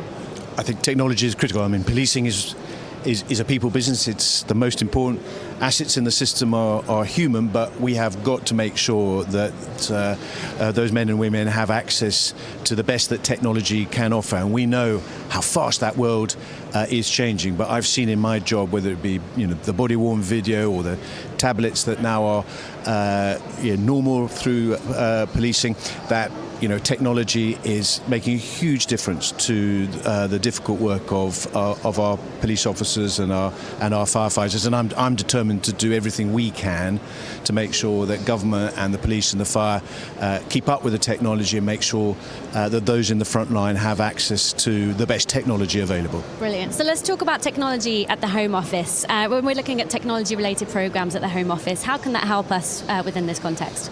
Well, we've got a massively ambitious program at the Home Office. We've decided to upgrade almost all the big national infrastructure that supports the police in particular at the same time. So we're moving off old technology in relation to emergency communications and moving on to a new system that will combine voice and data, and we hope will be much more reliable. We're updating all the big police databases. We're updating the child abuse database, all the big platforms, all the critical databases that the police rely on. We are upgrading at the same time with a big £1 billion investment program. Hugely ambitious, but it's the right thing to do. Good to hear. And when we're looking at emerging technologies as well, is there some risk there? How do we go about making sure that we combat any potential risk with emerging? No, that's a really good question. So, this week in Parliament, I've had to answer questions about facial recognition technology, for example. So the police want to use it. They're clear that it can add value to their work in fulfilling their responsibilities. Home Secretary and I want to support them in that. It's quite right to support innovation and new technology.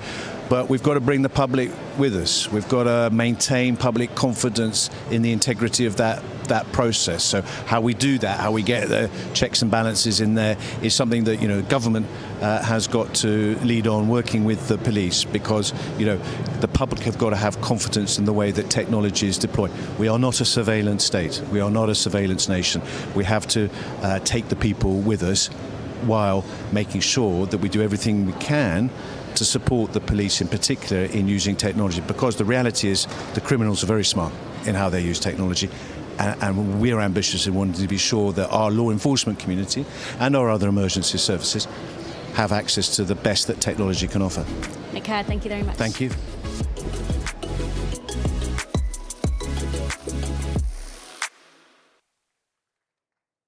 Good morning, ladies and gentlemen. My name is Leo. I'm in charge of cloud network planning in Huawei. Today, I'm happy to be here to give you the latest update regarding our strategy of cloud network for 5G. We all know that for 5G, there are two drivers. The first one is for business. And from the consumer to verticals, definitely, we need a network to support diverse or differentiated capability. Only in this way, we can monetize 5G. That's for business driver. The other one is for the technology.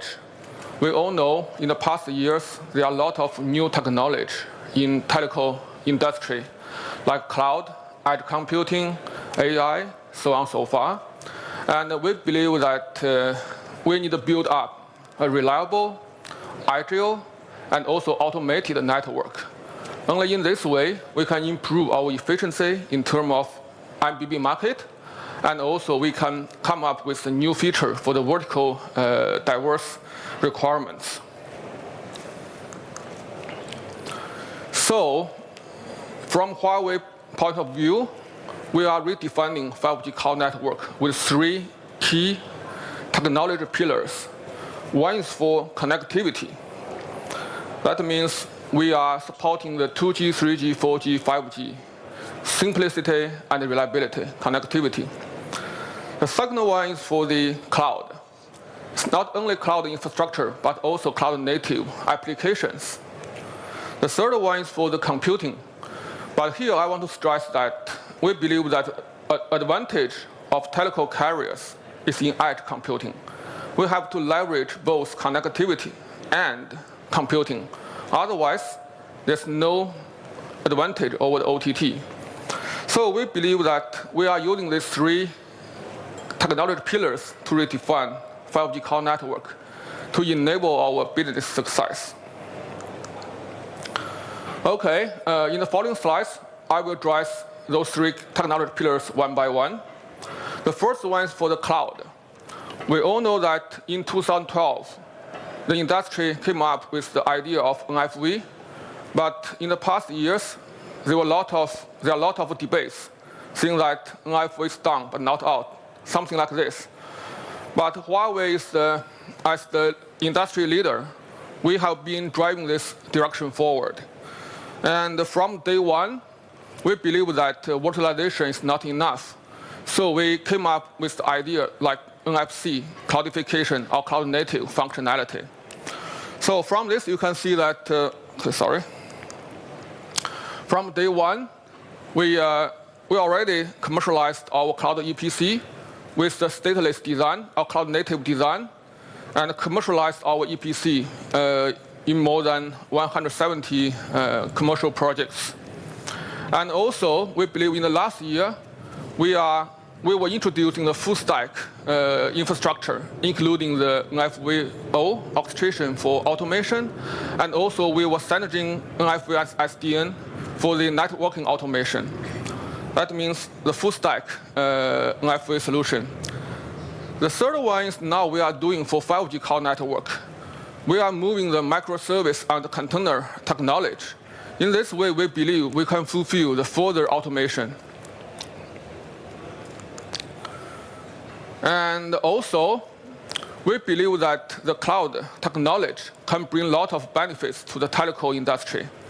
And that's the reason why we propose this autonomous driving cloud network. By leveraging the intelligent orchestration, agile cloud network functionality, and also automated pipeline for CI/CD. And in this way, we believe from the planning phase to deployment, to maintenance, and also to the optimization, we can fulfill the closed loop mechanism to drive the cloud network more automated and intelligent.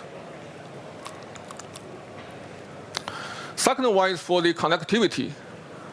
You know, for Huawei, even 10 years ago, we proposed a single strategy for 2G, 3G, 4G at that time, for EPC, for IMS, so on and so far. But now, for 5G, definitely, we will inherit our strategy. And it's quite natural for us to support this full and deep convergence for 2G, 3G, 4G, 5G cloud network. Because even in cloud EPC phase, we already fulfill the cloud native architecture. That means we are using the unique service governance framework. And now it's quite easy for us to just add on some new 5G functionality, but we are sharing the same framework. So it's quite easy for us to support this full, deeper convergence. In this way, it brings a lot of benefit to the industry. First of all, it's very simple, and just one cloud network for every access network. The second one is even for the data layer, for database, for example, the UDM and HSS, we are using the same technology, which means the subscriber no need to change the SIM card.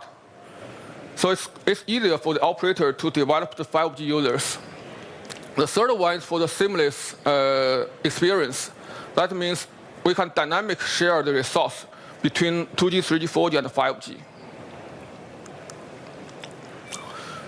And meanwhile, we believe that network reliability may be more important than before.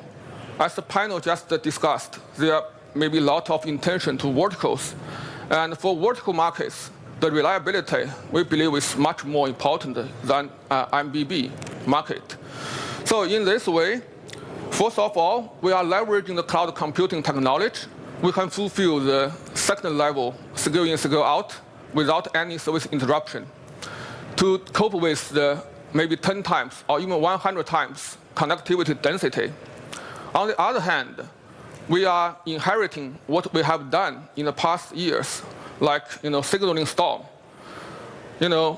Because you can imagine that the connectivity density is maybe 100 times higher, and also the signaling flood would be even bigger than before. So in this way, one thing is we leverage the cloud computing technology. The other one is we leverage our expertise for telecom experience.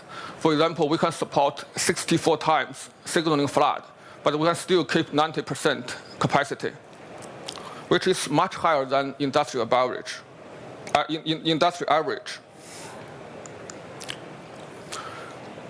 The third one, we believe that the connectivity now we believe that slicing is kind of connectivity, but with differentiated service level agreement. So from this regard, we believe that we call it on-demand and programmable, which means reliability could be programmable depending on the vertical needs, maybe 6 nines, even 7 nines as you want. So it should be programmable. And also the network functionality from the control plane and user plane. You can, like Lego style, you can pick up what you want and assemble on demand. The third one is for the deployment location.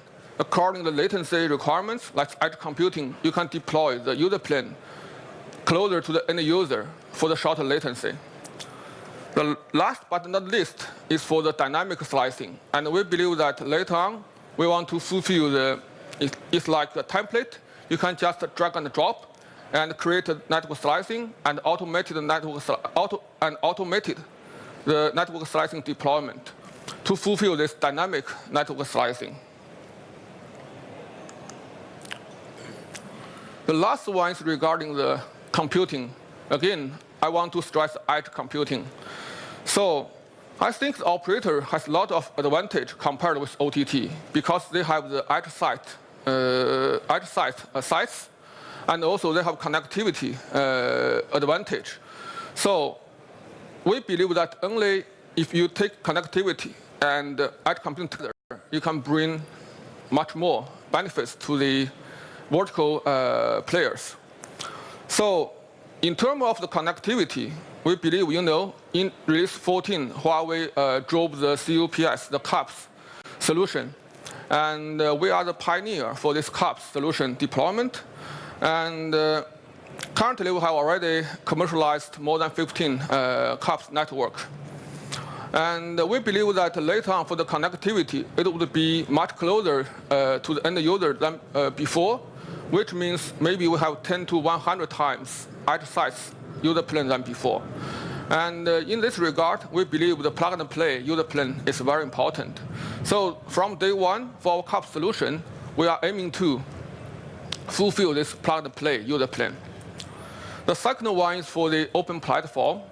And we believe that we need to build up infrastructure which can invite the ecosystem, the third-party players, to work together with the carrier to provide more capability to our verticals. The third one is for the high-performance hardware platform. And we believe that for 5G, the throughput would be maybe 100 times higher than 4G. And we are considering using some, hardware for acceleration, and also for CDN, for AR/VR. Definitely, we need some, storage and GPU for acceleration.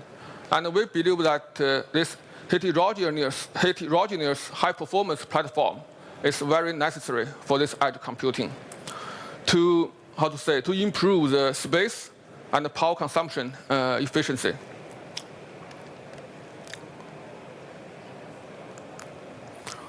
Okay, here is the takeaway.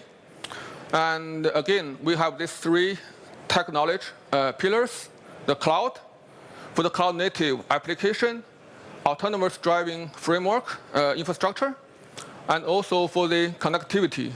It's like reliable, differentiated, and sliced network. The computing, again, is like connectivity plus computing, and also open ecosystem, high-performance hardware. And we believe that with these 3 technology pillars, we can fulfill this, better 5G cloud network to connect everything. Thank you.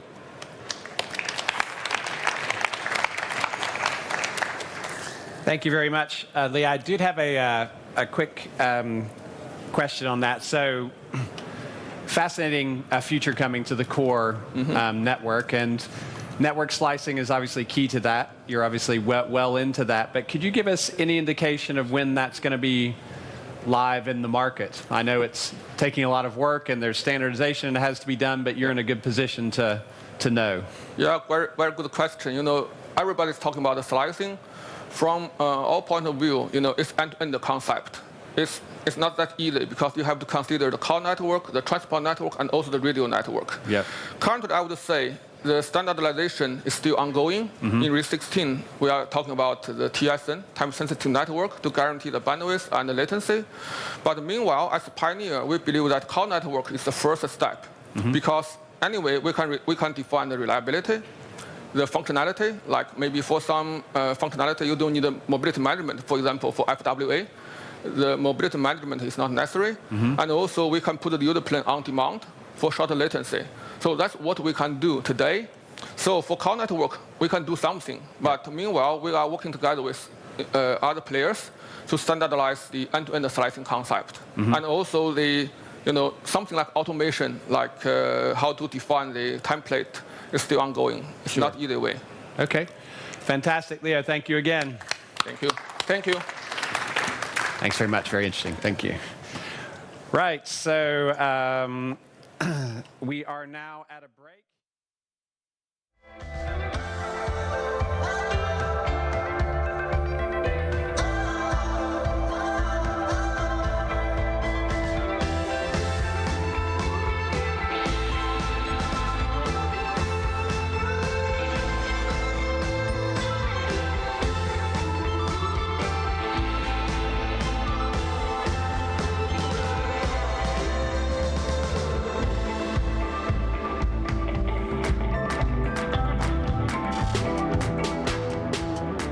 Hello and welcome to TechCelerate here at London Tech Week 2019.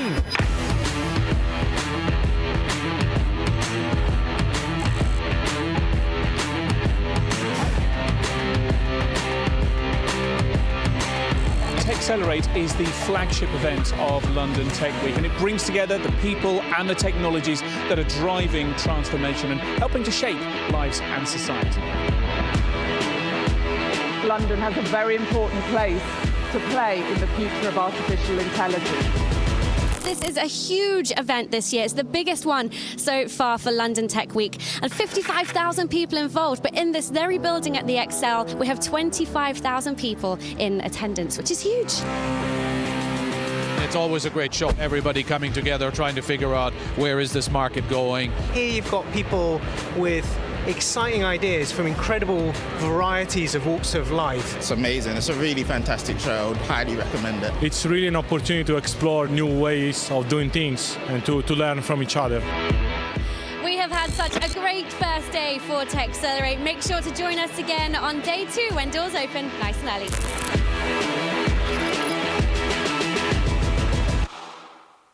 Welcome back to the Tech Week TV studio here at TechCelerate, part of London Tech Week 2019. Joining me on the sofa now is John Pillar, who is CTO of Ventures at RBS. John, thank you very much indeed for joining us. Just to fill me in, RBS, Ventures at RBS, how do they all fit together? Yes, it can seem quite complex, and what we're trying to really achieve is spinning up.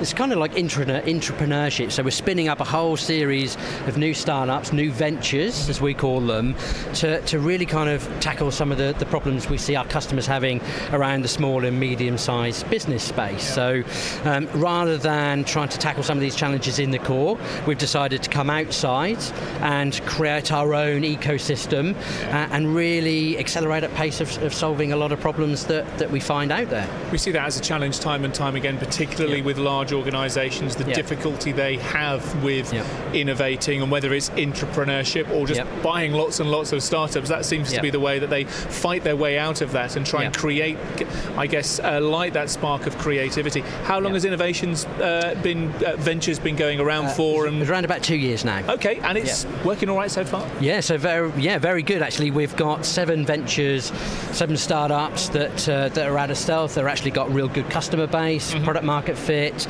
really resonating really well. So we're not only are we kind of actually now at the table with the fintechs within London, and we're playing in the same space, but we're actually learning a lot internally as well about actually what does it mean to be a real kind of digital player in the financial space. There's been a lot of disruption in other industries, like retail's had it for a long time, and it's just started to come into financial services, and we're definitely experiencing that in a good way, and we're leading a lot of that as well. And London London, you look at London and the areas in which, from a technology point of view and a startup point of view, it has its strengths. Fintech is often right up there at the top of the conversation, so it makes sense that you are here trying to create those innovations.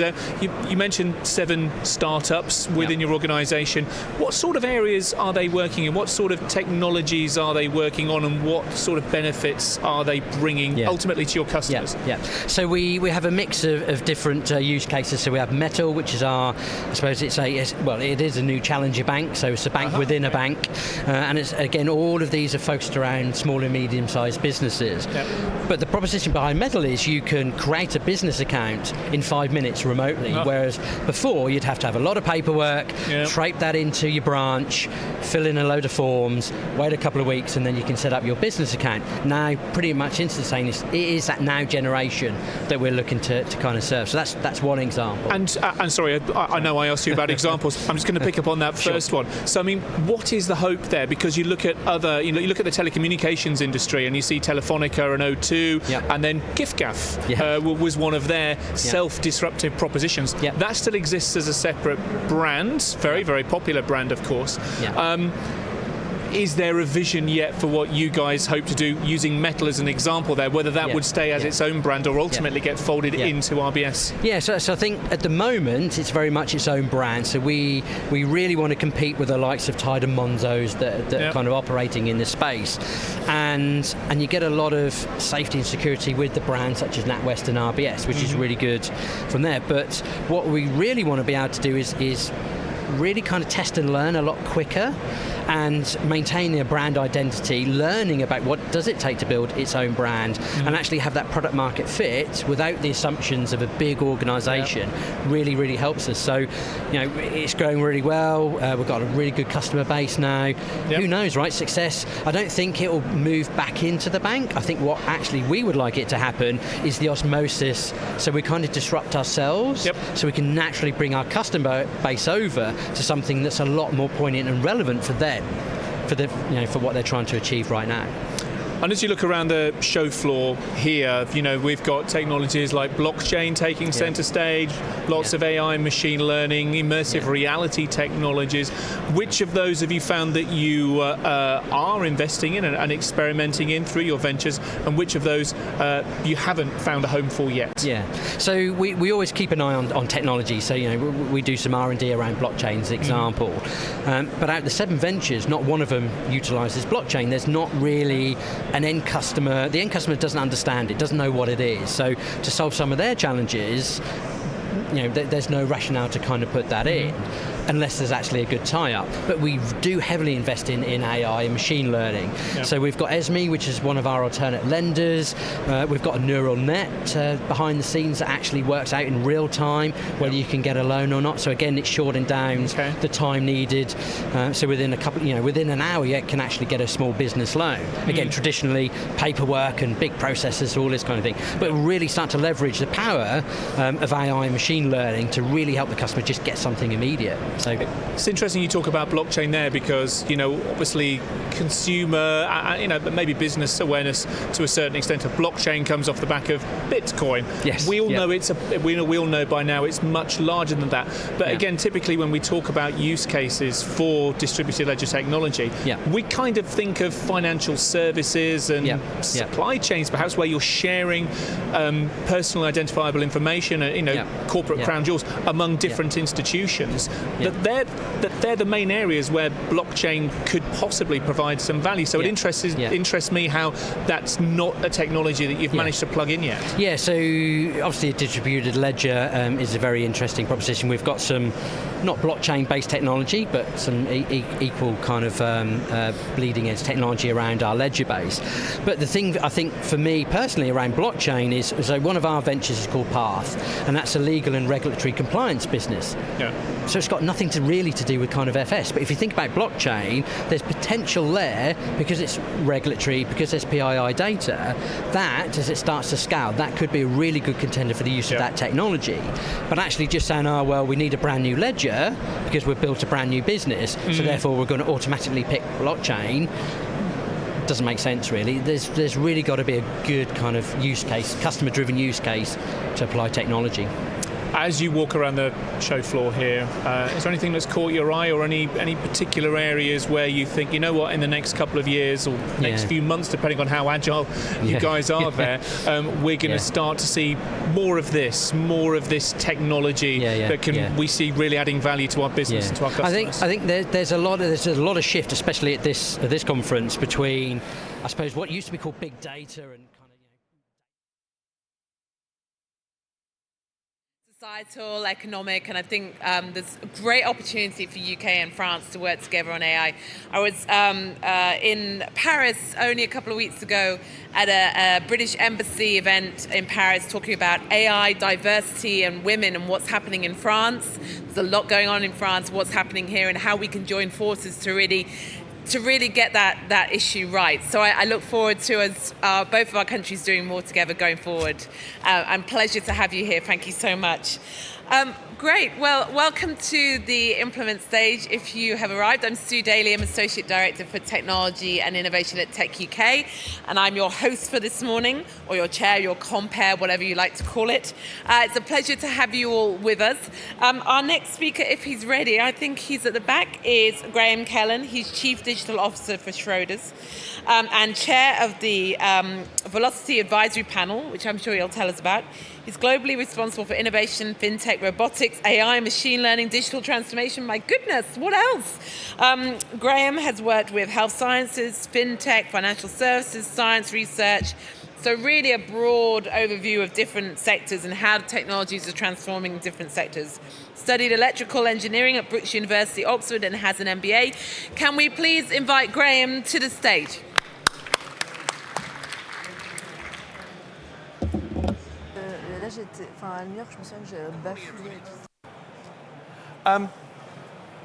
What I'm going to talk to you today about is, I work for a 200-year-old financial services company, and we've been doing things the same way for many, many years. So when you start talking about artificial intelligence, machine learning within that environment, what I'd like to explain to you is some of the successes we've had, some of the challenges we've had, but also the way we've approached it. So I have a head start. I have a great CEO who is very keen on and understands the digitization of our industry. And everything we do is around the 4 pillars, really, of customer experience, operational process improvement, business model redesign, and people and organization. The last one is an area that is often forgotten. As we talked about the areas I'm involved in, robotics, AI, digital transformation. All of these things only work with humans. So it isn't just about the technology. So what I'll talk about today is really how we do that.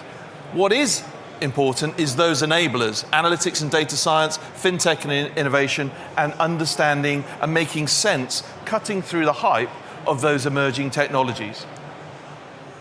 So over the last 3 years, we've been looking at the same thing as everybody else. And we've been trying to make sense of them and really find how we can apply them to our best advantage. Over the next 3 years, we'll be looking at intelligent agents, deep learning, APIs, and next-gen visualizations. I'll quickly touch on those. What are we looking at there? Well, intelligent agents are the next version of machine learning. You already have an Alexa in your house. You can already ask it a question. You can ask it to order some coffee, and it'll be in your house within 24 hours. Why can't you do that at work? We all spend a lot of time doing tasks in the morning just to be able to start our work. So if you could have intelligent agents that would start to do that work ready for you to be able to do your job, that would be great.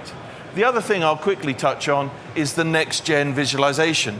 When you talk about, I think 2 speakers ago, there was that advanced analytics visualization screen.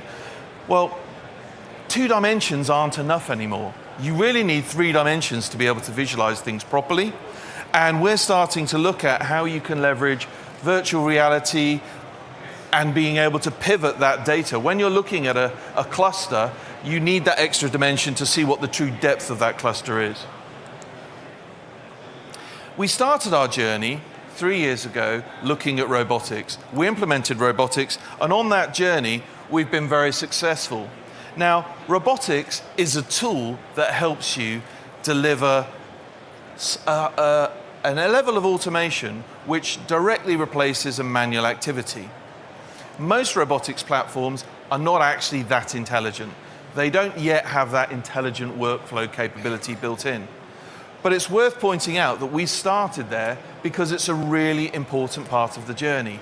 Sitting down with the business community and actually talking through their processes, making sure that they're not automating terrible processes, we're actually taking that lean thinking and having that discipline about what are you actually trying to achieve, and is this really the best technology to help you solve that? Or should you even just stop doing the process in the first place? Those are key points, because as you go on your artificial intelligence machine learning journey, those are key questions that are often overlooked. One of the other things we realize is AI is misunderstood. AI could quite easily mean artificial inflation at the moment with the amount of hype around this. It could mean awesomely inventive because everybody thinks it's a silver bullet. Or, and this is probably closer to the reality, it could mean augmented intelligence. And that's the approach we're taking. I always use the parallel, really, of saying, I'm building Iron Man suits for my people, I'm not building Terminators. So as you describe AI, a lot of the media is actually quite harmful because they sell this hype vision of it will take all of our jobs. What is quite helpful is the picture there that shows it can now paint pictures. But I have to say, when you look at that picture, although it's fantastic technology, I probably wouldn't be putting it on my wall. So, that does help express to us the level of intelligence artificial intelligence has right now. So just to quickly explain how I explain to my user community and my business partners about AI, we break it into these three categories: the narrow, the general, and the super intelligent. And I explain to them that the media tend to focus on the bottom one. What we're actually talking about in all of our conversations is that top one, which is, you could describe it as weak AI, but it certainly helps us in what we want to achieve. And it is the most realistic use of it, particularly working in financial services, where we work in a regulated environment. We can't have black box decision making, we have to have glass box decision making. And so we're on that journey, and here's where we're starting. So machine learning, we believe, is the most important technology in financial services at this point. The ability that it gives us, the empowerment it gives us, and the ability that we're seeing in our business engineers, our financial engineers that we now are finding across the organization, to now start to self-serve, to be able to help themselves. And what we're trying to do is help them to see that using Excel is no longer the answer. To be honest, it hasn't been the answer for probably about a decade, but trying to stop people using Excel is really difficult. By giving them machine learning toolkits, helping them learn Python, and giving them a framework to do that safely is really key, and that's what we've been focusing on. Why do we want to do that? Well, it's these three core issues that we see. It's that reduction in costs due to process automation. We had people who were spending 2 days a month sending emails with attachments. So we've been able to automate that, we've removed any risk of error, and we've increased the productivity of those people. Our industry faces unbundling and increased revenue and margin pressures. We have to work smarter. By applying machine learning, that really helps us, because what we're finding is the scale it gives us to operate in new areas, to deliver that level of customer service or operational excellence we've always wanted to deliver, but either traditionally would have used adding more resources to create that answer, or maybe we just do it under best endeavors. We can now automate that and achieve the excellence we've been looking for. And it's also, as I said a minute ago, it's forcing us to have those lean conversations and really encouraging us to really think about what is the objective of what we're trying to do and how should we best do it.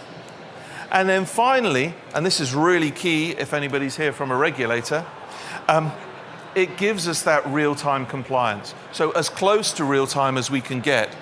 The old traditional processes are post-trade compliance checks, post-event, all of those things that you would generally do. We can now start to do those closer to real time than we've ever been able to do them before. Now, a lot of these solutions are provided by good data management, by good data processing.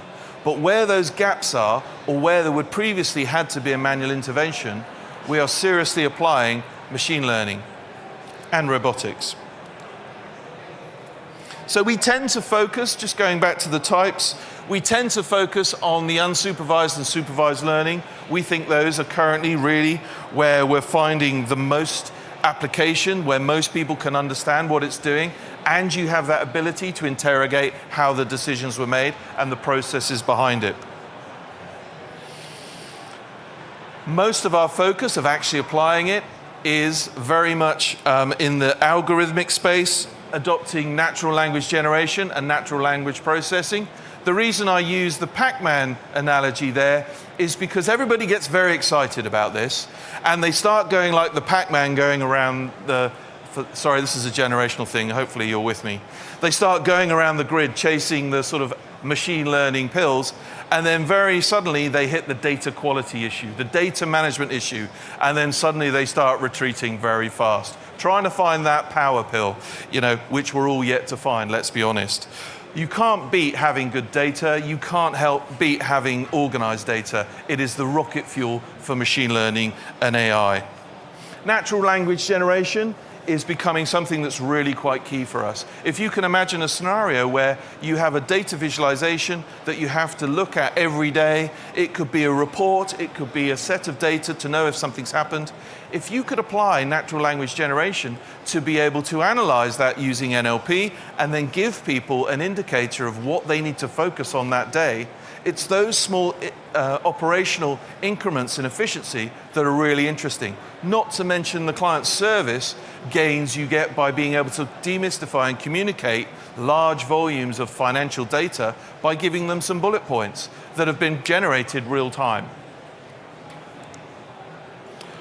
We took this and we took quite a risk in that we launched a chatbot using the combination of these technologies. We were the first asset manager in Asia to launch Schroders Go, and what we found was it had a dramatic effect on our distribution network.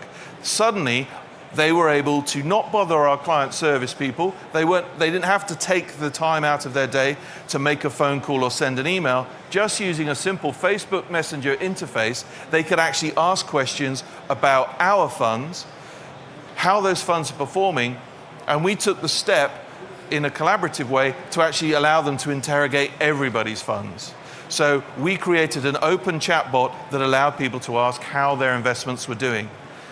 We're looking to scale this out globally. It's been a great success, but this was really the combination of these, and it's those sorts of successes where you deliver value to your clients that actually drive the virtuous circle you're trying to achieve. This is fundamentally, these technologies, this capability and this way of thinking now is changing the way we interact with our clients. We're obviously delivering content personalization, hyper-personalization through preference gathering, but also we're able to start to understand the behaviors of our clients by analyzing them, by providing that to sales folk, to product developers, and across the organization to understand how are we interacting with our clients, which for those of you who interact every day with financial services organizations is a bit of a new concept. Some of the things we're doing, Invest IQ, is a behavioral science. So taking the machine learning capability, the AI functionality that we want to use, and actually giving it to clients via a very simple questionnaire, which allows them to answer some simple questions using behavioral science that's analyzed, and we actually give them back some information about their investment biases. So this is a really important aspect of actually client suitability, but also clients understanding their own investment biases.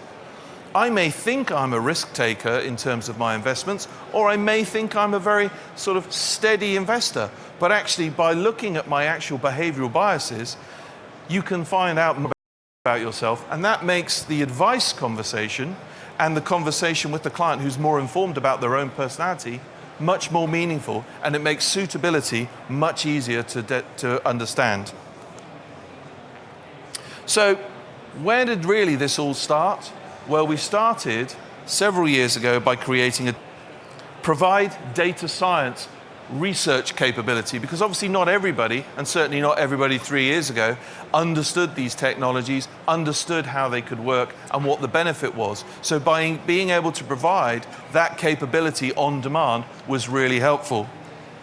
And then build insight products, things like InvestIQ, but also building a product set within our organization that our investment managers, our researchers, and our analysts can actually leverage. We're now at a stage where this has been really successful. It's been a significant change in the way we run our business. And actually, we're now at the point where we're now democratizing that across the organization. So where we started very much in the investment space, we're now moving into distribution, we're moving into operations, and we're moving into the finance section where they're building their own capabilities, where they've taken this learning and actually developed it and made it appropriate for their areas. Building that data science unit required, certainly in our view, a very different approach, a very different mindset. So that diversity of thought, where we wanted to get people in from very different backgrounds who were more familiar with data. My own background is I started out as an electrical engineer working for a research laboratory working on particle physics.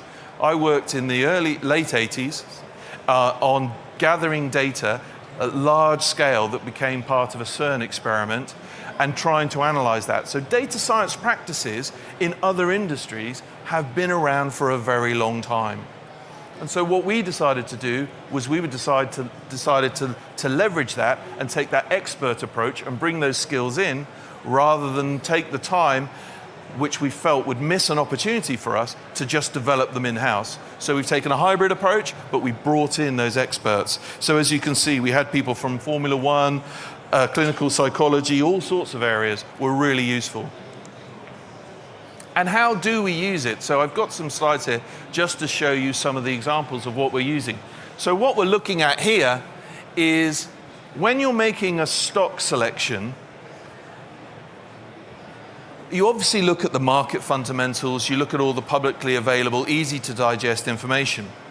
But as an active manager in pursuit of good performance, that isn't enough. So what we actually have done is go to all of the patent applications for all of the vehicle manufacturers and affiliated entities that they work with. And we've gone through all the patents that they are actually listing. And we've looked at them and we've started to organize them to start to look at who is possibly going to have the best future. So when we're making those long-term investments like Schroders does, we've started to categorize them and look at the ones which we think will have the most benefit, and also who has got the most patents in the market. And we think that those will be the key differentiators, because innovation in the automotive industry is the absolute premium. We've also looked at brand health, so looking at communication, social information, and other areas to actually understand how actually is brand, and then split that down by demographic. So looking at people's purchasing habits, the information available in public areas, and looking at how we can actually look at that. And you can look at the volumes of data, 17 billion rows of data, which we process to try and identify that brand strength. Online franchises, so looking at the various organizations and trying to understand how is the buying behavior of those online brands. Are they really doing well? What is their long-term value? What is the cost of acquisition of a client? Are they achieving the payback on that? And what's the repeat purchase behavior? And how is that going compared to their peers? And are they selling profitable products, or are they selling loss leaders? So understanding that, really to understand what they're doing on the web. And then also going the next level down, you can actually track a fridge from a manufacturer. You can, by looking at the bill of lading at ports, you can track when it arrives at a port, you can track where it's listed, and then you can correlate that particular device by looking at stock on the online retailer's website. So if you're seeing a classic thing on sort of In the Christmas rush, Black Monday, if you are tracking real time the inventory going down on the websites of those vendors, you can really understand almost real time how their sales are really going. You can also understand how are they shifting their inventory by then marrying that to the bill of lading and transport information that is publicly available on all of the devices that they're actually selling. So by piecing those bits of information together and actually looking at what's going on, we can start to understand what is really going on in those online retailers. So really going back to this augmented intelligence point, this is a framework that we would suggest possibly for organizations wanting to do this and how they actually develop those augmented decision making. Because the reality is that's the best application in our view at the moment, is providing at scale relevant information at the right time using machine learning and AI. So that means for us, you've got to have the right technology platform, you've got to have those data and insights, and by providing the combination of robotics and AI and machine learning, you've got the new fund manager toolkit.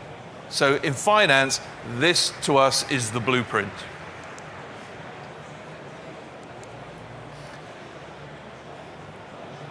So when we talk to people about these changes, it can be very nerve-wracking. And with all of that media attention on the negatives of this, it's really important to be able to explain to them that this is part of a natural process.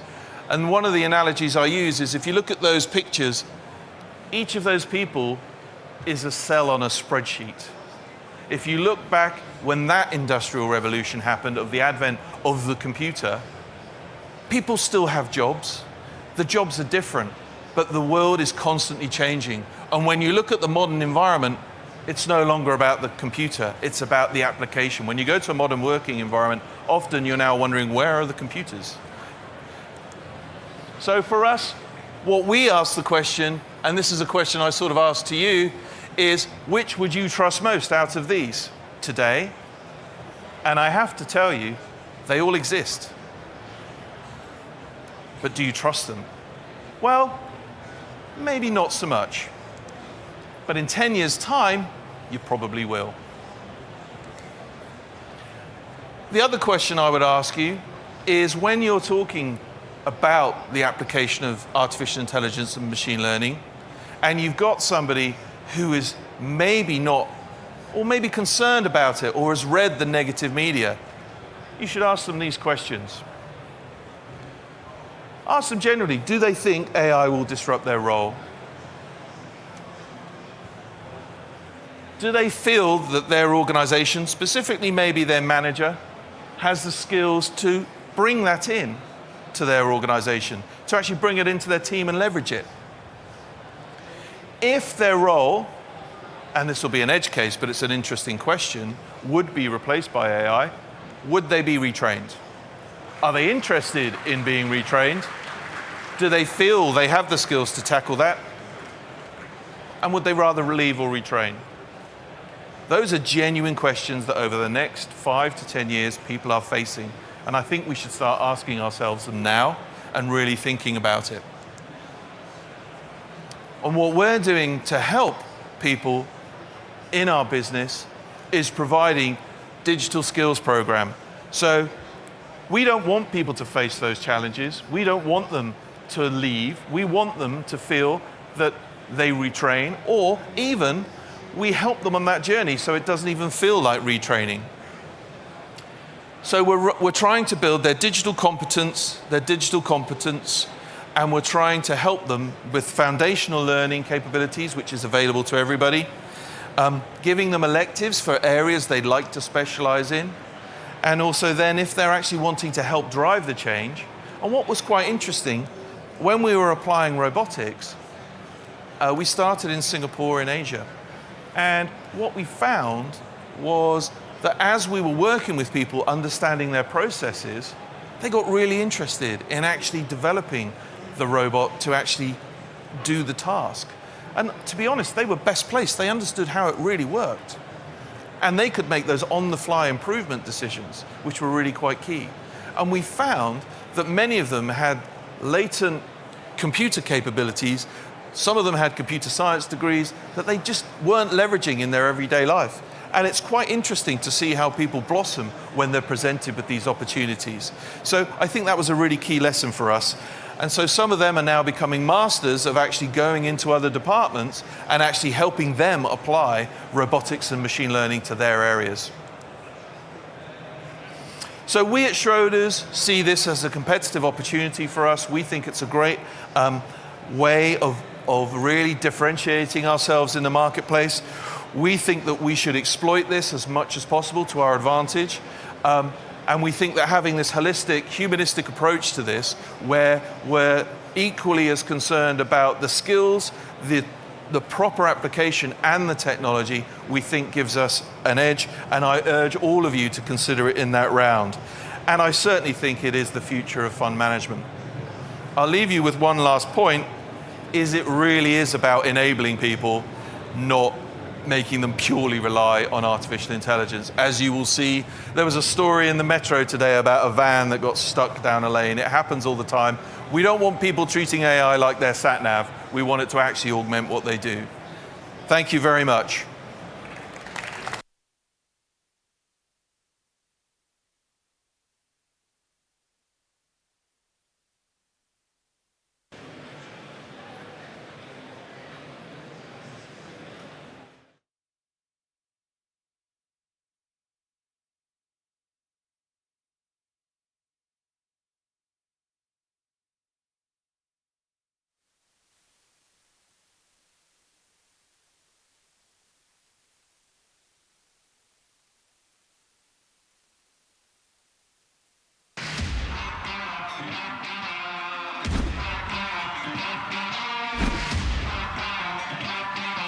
These are very dynamic systems, and they're changing constantly. In its fourth year and now part of TechCelerate at London Tech Week, the AI Summit is the largest event of its kind, bringing together leading figures from around the world in artificial intelligence. How many of you looked up how to get here this morning? Yeah, probably used TfL, Waze, Citymapper. And if you did, it was most likely that AI was calculating your best route. Technology is moving faster than ever, and the rate of change is driving us to look at what we need to do to stay at the forefront of innovation.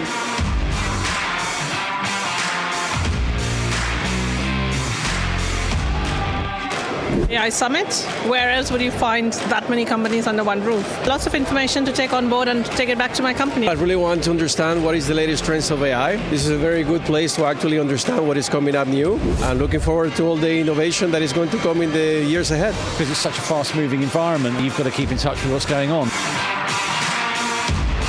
Our industrial strategy identified AI and data as one of our 4 grand challenges, an area where the UK has the potential to lead the world for years to come.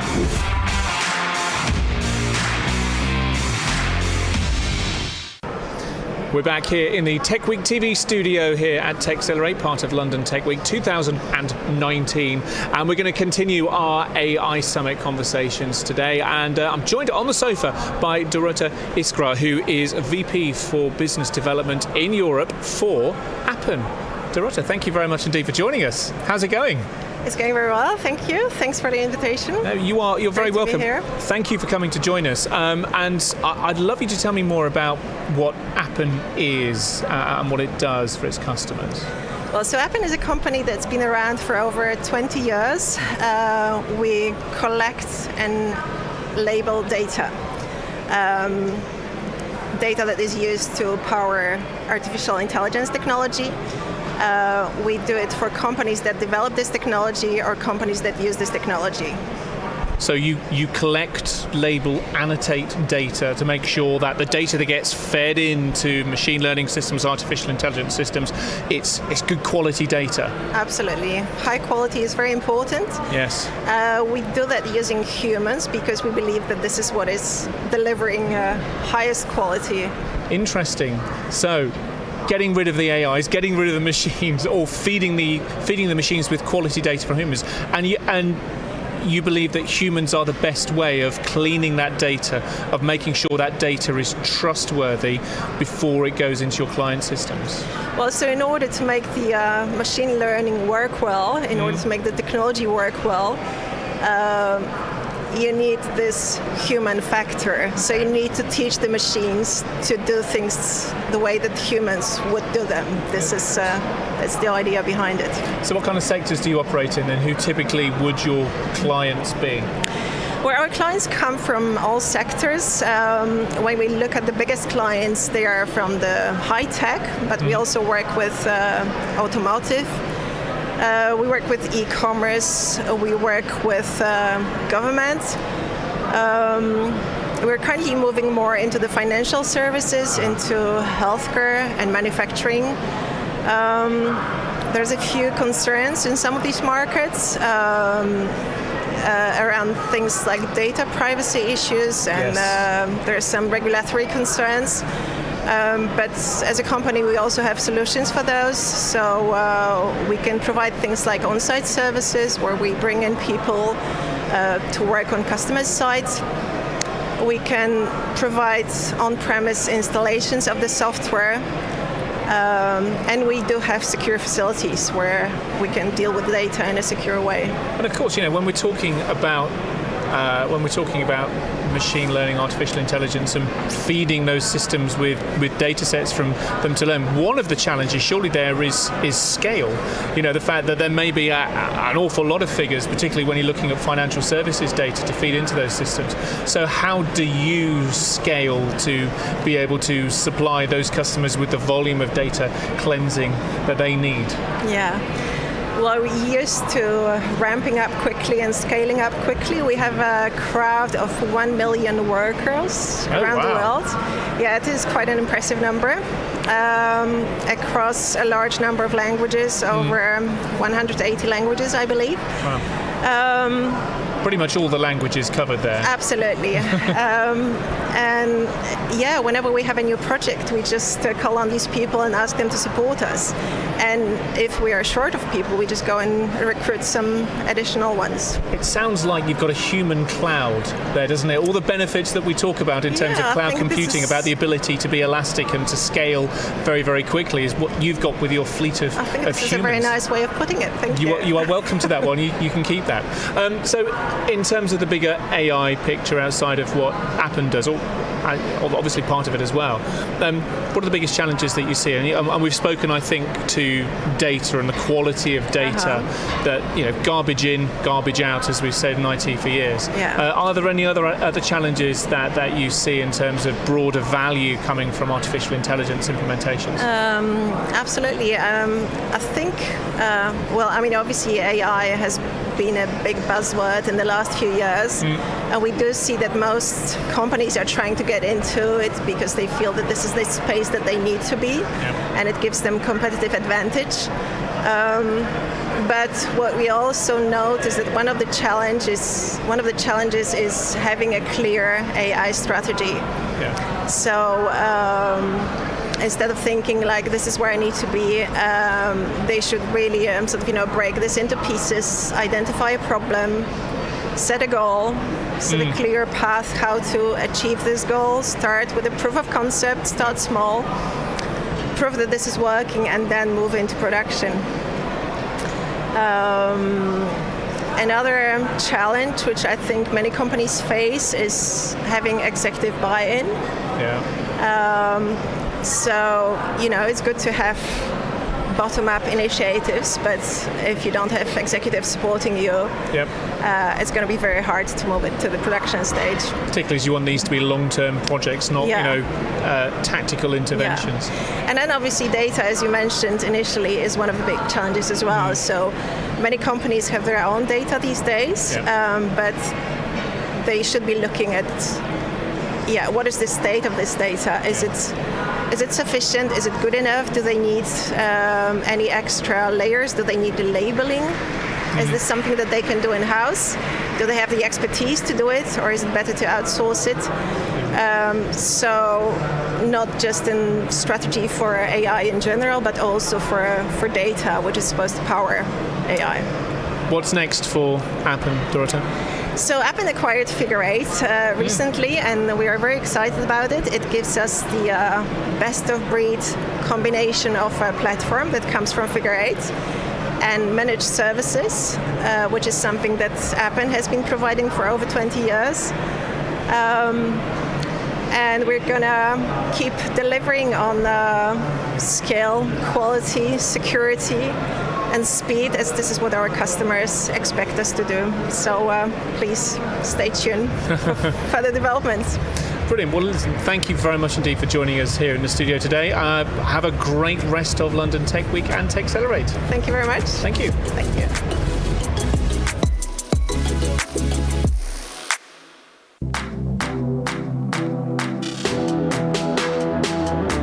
Hello and welcome to TechCelerate here at London Tech Week 2019.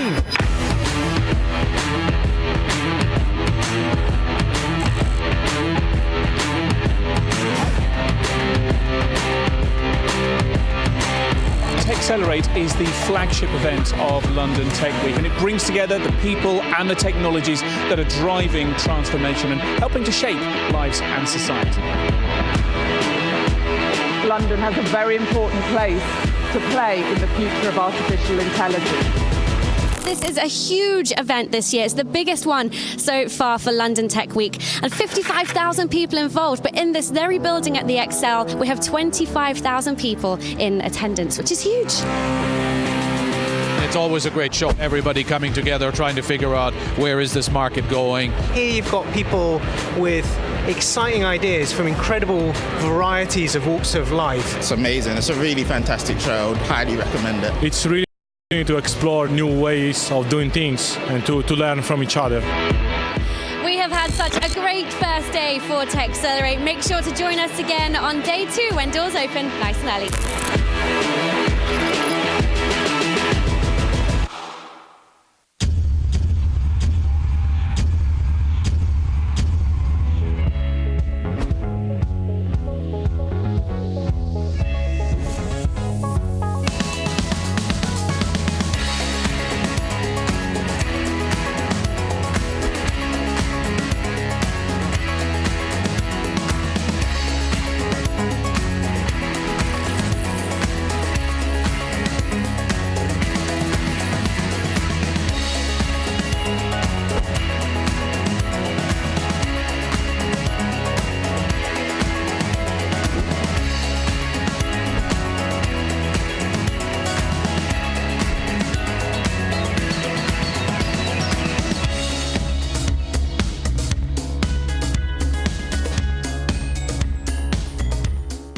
Joining me in the Tech Week TV studio here at TechCelerate, part of London Tech Week 2019, is Michele Cortone, the VP of Digital Product Development and Distributed Ledger Technologies at State Street. Ciao, Michele, how are you? All good, how are you? Molto bene oggi, grazie. Fantastic. We'll do the rest of the interview in English because that's about as far as my Italian stretches. No, you're pretty good. Thank you.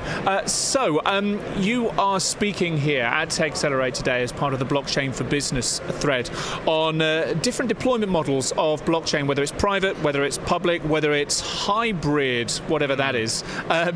Tell me more about the thrust of your talk, and there's a lot of discussion about what the right deployment models are. So what's your take on that?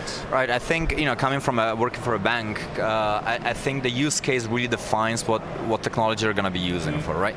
So we have private blockchain. That means that you can decide who participates in that specific network. Public blockchain, where you have a lot of unknown participants that interact with this public blockchain, like Bitcoin or Ethereum, in a known way. And then hybrid, which I think, we discussed briefly earlier, which I think is where private blockchain are really coming from public blockchain and therefore are interoperable within each other because they're fork of each other, right? So I think the use case really will define what type of model you're going to go for. Middle, if the answer is yes, well, people will say use a database, but really what it means, like you have somebody that you trust that will collect the data and maintain, will not have a policeman with a gun to it, but will have secure mainframe or whatever other application to secure this data. If you don't, well, then you trust the technology to do that trusted job by yourself, and the security of blockchains are quite strong because of cryptography, then you can go for it. And then if you need transaction, then blockchain is kind of a good solution, and then you can work your way out through all these criteria that every bank in there have, so that you can make the right decision if blockchain is good for that use case or not. So, as a player in the financial services industry, what is State Street's take on blockchain, and what kind of projects is it embarking on at the moment? Right, so we have these two streams we discussed. So we have some work that we're doing internally with our DLT team on private blockchain side. We're using Hyperledger Fabric to really look at how settlement and how the transaction data is established and centered around within the organization from a custody perspective. So we're doing a lot of work. We have a bunch of engineers working on it. Then we're looking at what new products blockchain will enable, not only from private side, but also where the consortium of banks, what's coming out of it, what is the public blockchain space or the crypto space that will and is interacting with the banking system will bring to the table new ways of raising money. ICO word, right? Yeah. New ways of doing securities lending. Well, ICO is a bad term, but made us think. Yes. Securities lending, I can run, and we'll talk about it later, I think, new ways of restructuring and therefore fractionalize assets to make it more available and increase liquidity. Real estate, for example. You can tokenize real estate and then you can fractionalize in bit, so that I can own a quarter of a Picasso, that's not real estate, but art. So these are the things we're looking at, and from our perspective in the digital product team, we're looking at mostly at tokenized assets, so digital assets, and then tokenized cash. So how can cash and institutional cash, not retail, because we don't look at that, how institutional cash will move around banking and how we can improve our balance sheet. Outside of financial services, or maybe not, but outside of what you're doing at State Street, there is so much talk, as there has been for a number of years, like you rightly point out, about blockchain is a technology. We kind of get how it works, but what are the right use cases for it? So I'm curious as to what applications you've seen of distributed ledger that have struck you as particularly innovative or point the way to where organizations should be thinking about it in the future. Right. So I'm a big so that's a very interesting point, and a lot of people, whoever you talk to, will have a different opinion, right? So there's a lot of people still, pounding behind Bitcoin and saying Bitcoin will help democratize finance, right?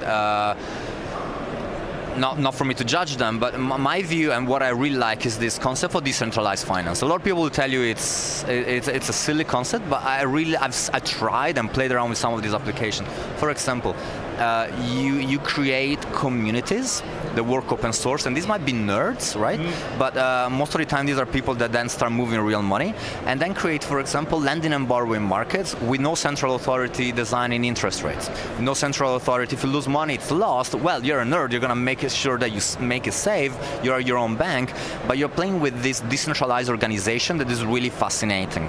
And how that brings back to my work is that we're working with decentralized financial intermediaries. So the financial intermediaries is a financial market infrastructure, right? An intermediary is by definition somebody's in between. What if we can spread around and distribute this intermediary to take that rent seeker out and start working ourselves, and we manage our data, we manage our transactions. So a lot of ideas are coming from the public blockchain, for example, decentralized finance. It's coming back to us and teaching us how to maybe our evolution, how our business model will evolve in the future. Aside from blockchain here at TechCelerate London Tech Week, what are the other areas of technology that are particularly exciting? I mean, we've got 5G, we've got AI, we've got DevOps, lots of technologies being showcased in one melting pot that is TechCelerate. Huge. Anything you are hoping to see and take back to State Street with you? I think I'm going to learn a little bit more around the AI, which is a big focus of today's conference, actually, on machine learning, all the different streams and branches of what AI as a general discipline is. So we have, it's quite exciting for us because it helps a lot on efficiencies and automation within the bank and in the interaction with clients, take out facts, take out a lot of different things that are quite old, and we have a lot of old stuff in all the banks. So that's where AI is really coming and have an impact. So I'm hoping to learn more about it here. Brilliant. Well, thank you very much indeed for joining us here today, Michele. I wish you all the very best for the rest of the show. Cheers. Thank you. Ciao.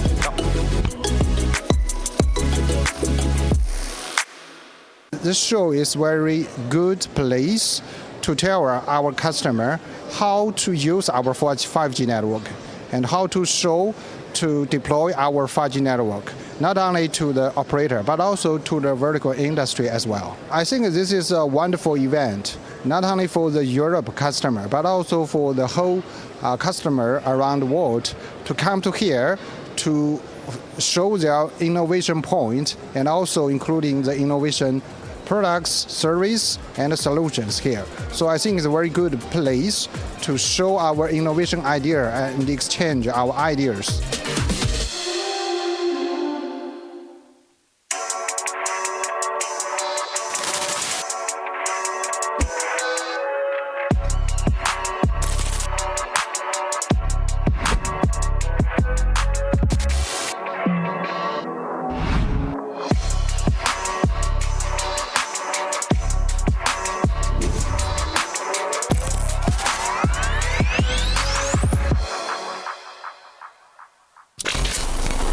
Continuing our conversations around artificial intelligence here on Tech Week TV at TechCelerate, part of London Tech Week 2019. And joining me in the studio is Atul Saneja, who is the global head at EdgeVerve. Atul, thank you very much indeed for joining us. Pleasure. You've been very much a part of the AI stream here, the AI Summit at TechCelerate. Tell me what EdgeVerve does, your company. Well, EdgeVerve is a product company. Mm-hmm. We are a fully owned subsidiary of Infosys, which is an $11 billion IT services and consulting player based headquartered out of India. We found this company about 5 years back to focus on creating IP and products around automation and AI. So that's really what we do. Work as 3 different product lines focused on our creating platforms around artificial intelligence, where we have a product called NIA. We have on the RPS side, or now more on the intelligent automation side, where we have a product called SSH.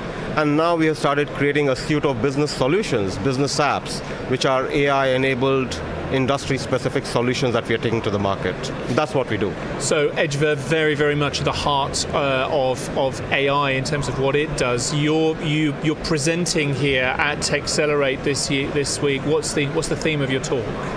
Tomorrow I am going to be presenting on building smarter enterprises on AI. Mm-hmm. What we have seen in the industry is that although the adoption of AI has been growing at a very fast pace, but there are still some challenges why enterprises are not able to move from POCs to an enterprise level adoption of AI.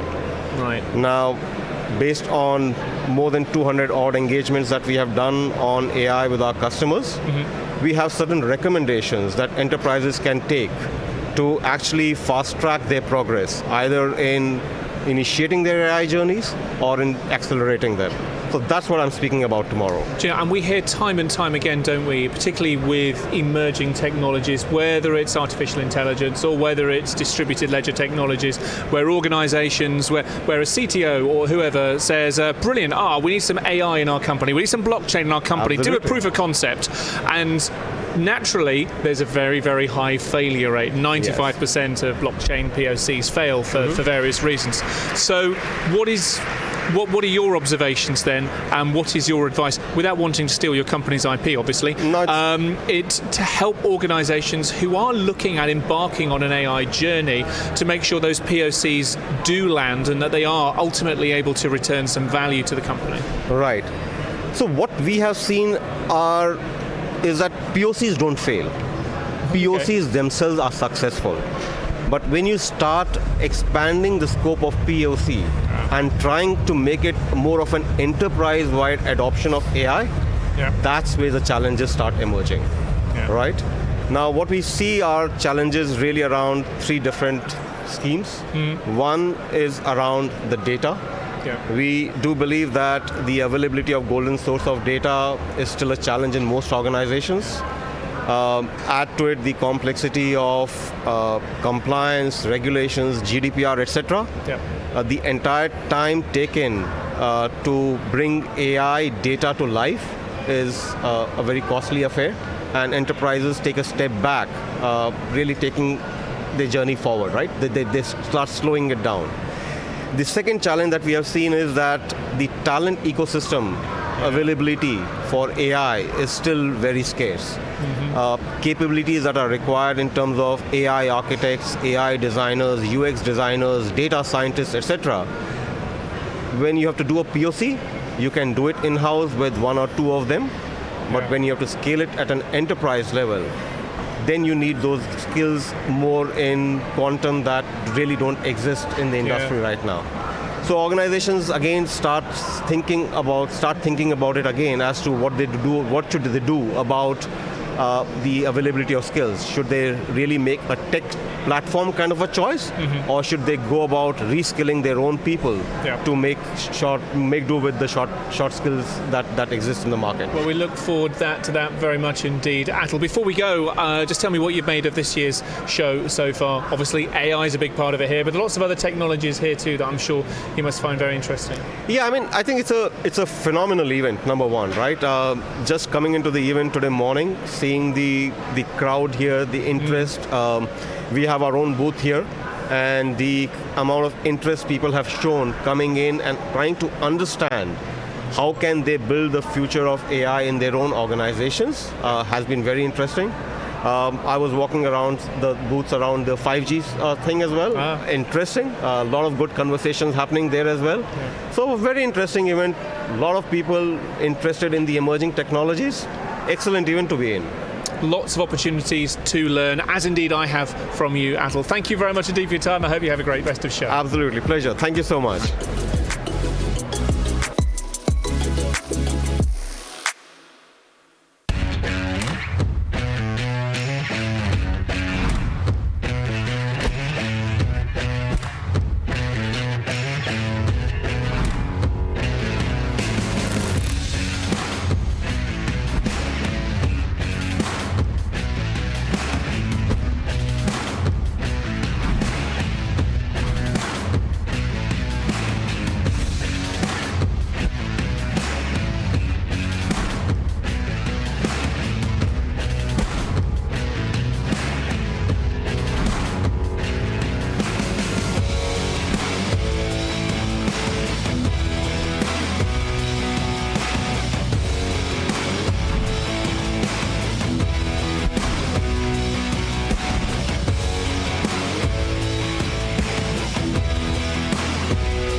My name's Michael Azoff, I'm from Open. I'm going to be chairing the rest of the day. So I'd like to introduce the next act. Is going to be a panel on AI for the social good. Josh Cowell from the Oxford Internet Institute is going to moderate, and I'll let him introduce himself and his panelists. So over to you, Josh. Thanks.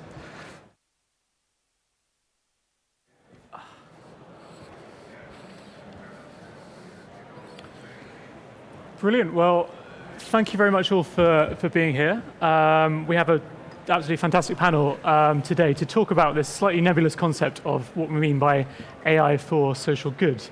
So just as a brief kind of opening provocation for us, a historian of technology, Melvin Kranzberg, once said that technology is neither good nor bad, but nor is it neutral. And I think it's important to keep this in mind at a time when AI is perceived as everything from a guardian angel on one hand to Robocop on the other. On this panel, we're going to be going down the middle. We're going to be looking at the kind of ground level impact of AI and how it can be steered in a socially good direction. So as I say, we have four fantastic panelists with us who have very much in common, as you'll see from their depth of experience and their breadth of insights that they're going to bring to the panel. They also have something else in common, which is that they're all really busy. Whenever I see them, they're normally wearing multiple hats, running around, going between different panels and so on. So it really is a pleasure and a treat to have all of them here to speak to us today. So I'm going to introduce them very briefly and then ask them each to give just a few minutes commentary themselves on what AI for social good kind of means to them, how it can be defined and measured.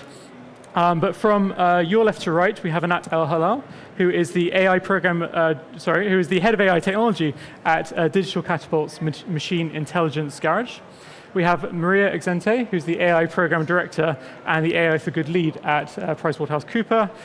We then have Jess Morley, who is the AI lead for NHS, which is the NHS's digital arm, is that fair to say? Okay.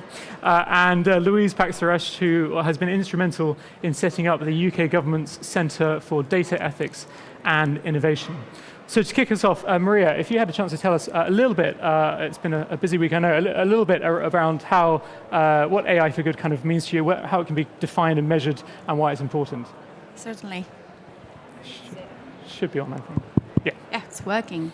Thank you for having me. A pleasure to be here. I want to start with a question. How many of you have heard about Sustainable Development Goals, United Nations Sustainable Development Goals?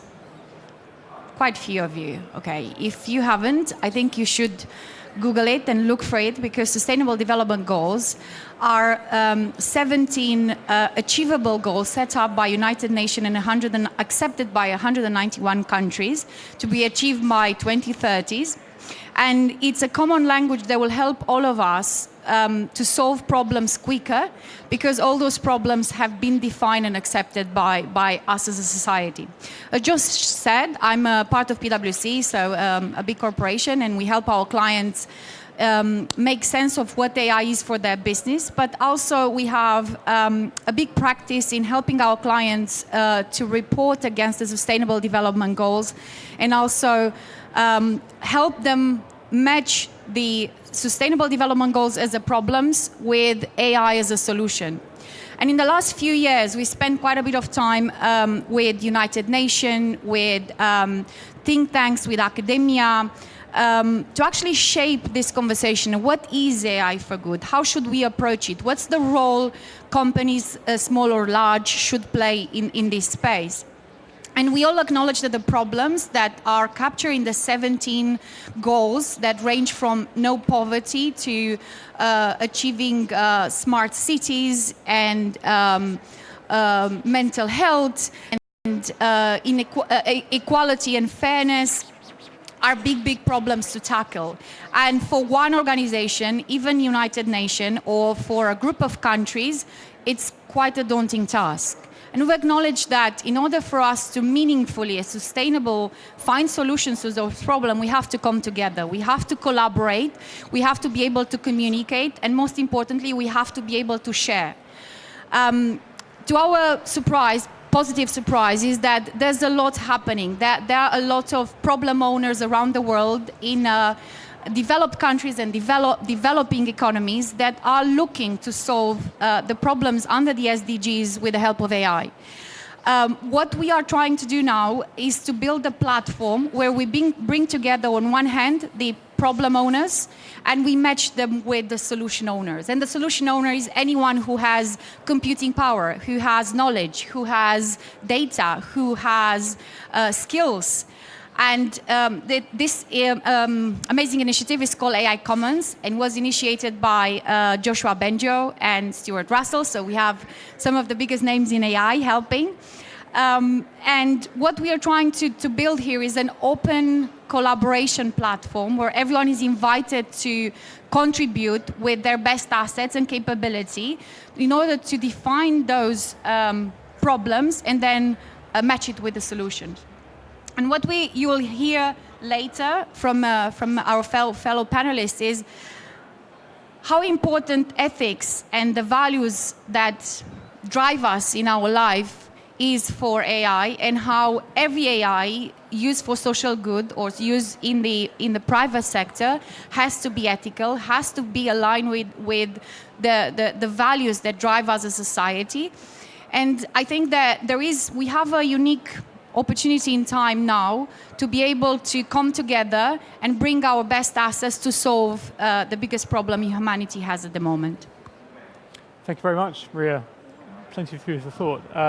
On to Anat now, and that's kind of in some ways a good jumping off point for you, I think, and for your work. You've been working with Digital Catapult to translate ethics into kind of practical tools that will help move AI and other technologies in kind of a socially good direction. So it'd be great to hear more about that.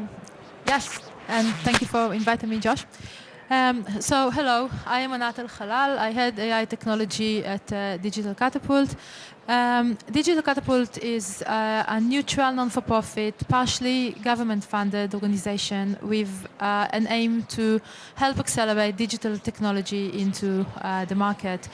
And in AI, we have a few activities, but one of the important ones is Machine Intelligence Garage that you mentioned, and this is an acceleration program for early-stage startups trying to build businesses utilizing the power of machine learning and AI, trying to help them grow their businesses in a sustainable way. And one of one of the services that we offer as part of the garage is around AI ethics and how to get it right. So, yeah, we've been asked to comment today about the advantages and disadvantages of using AI for social good, and I think the answer is in the question. So there's nothing new about using technology to advance social good, and there are lots of existing frameworks and best practices in many other technology and science areas. Oh my God, that's me. Sorry. In other technology and science areas. However, I think many of us would share some sort of instinctive nervousness when it comes to AI, and potentially that's around the sense of handing over control. And this handing over control is obviously true when you think about science fiction, HAL, Skynet sort of scenarios, but it's also true in 2019 when we think about deep learning models that potentially can diagnose cancer more accurately than humans, but it's a bit tricky to understand how they achieve that and where is the magic in the 20,000 parameters of the deep learning model. So it's important to put the right tools in the hands of the individuals developing these sort of models to make the right decisions about when they hand over control, how do they monitor it, when should they take it back. In my experience, and we work with hundreds of startups, tens of startups as part of Machine Intelligence Garage, innovators are normally really well-intentioned. The problem is, how do you translate your good intentions into practice? Because these days, there are many ethics frameworks around there, and we would all agree that concepts like transparency and responsibility and explainability are really important. But how do you do that when you develop a product? How does it affect the day-to-day decision-making in a startup? And this is why we developed our AI ethics framework. So it's a tool to be used in the day-to-day life of startups, and we have a group of amazing individuals serving as our ethics committee. One of them is Josh. It's chaired by Professor Luciano Fluidi, and they help us digest this framework into day-to-day decisions. So we offer this service to startups for a few months now. We worked with tens of startups. They all had something useful. So the feedback that we get is really good. They all had something useful come out of this. We are now working to develop this service into a more comprehensive one where we work with startups for a longer period of time and equip them with a year-long roadmap of actions that they can take to improve the ethics game of the product. However, and I'm going to finish with that, however, thinking about making better decisions normally is really important, but it doesn't speed your product development up. It adds frictions to the process, and it's seen as a blocker. What we need next are tools to make this easier. So this is where we would like to take it next. We would like to look at a really deep collection of technology that already exists in universities, and Jess kindly helped us map some of it. You can look up our publication, our recent publication. And we would like to create a mechanism to accelerate this set of technology into the hands of innovators. So I'm going to end here for now. Perfect. Thank you very much. And another fantastic segue to Jess on my left, who, being a colleague from the Digital Ethics Lab at the Oxford Internet Institute, has been really pioneering in your work on NHSX and kind of digital health, which I'll let you talk about. Thanks, Josh. So if you don't know what NHSX is, we are the branch of the NHS, the governing arm of the NHS, made up of staff from Department of Health and Social Care, NHS England and NHS Improvement, looking after policy for digital data and technology. We have only officially existed as a brand name since April. Programs of work that we have done on AI, etc., is pre-existing for about 2.5 to 3 years. So why have we looked at machine learning and artificial intelligence for health? I really like what Anat says. Basically, technology has always kind of been used to improve healthcare. This is just one of the latest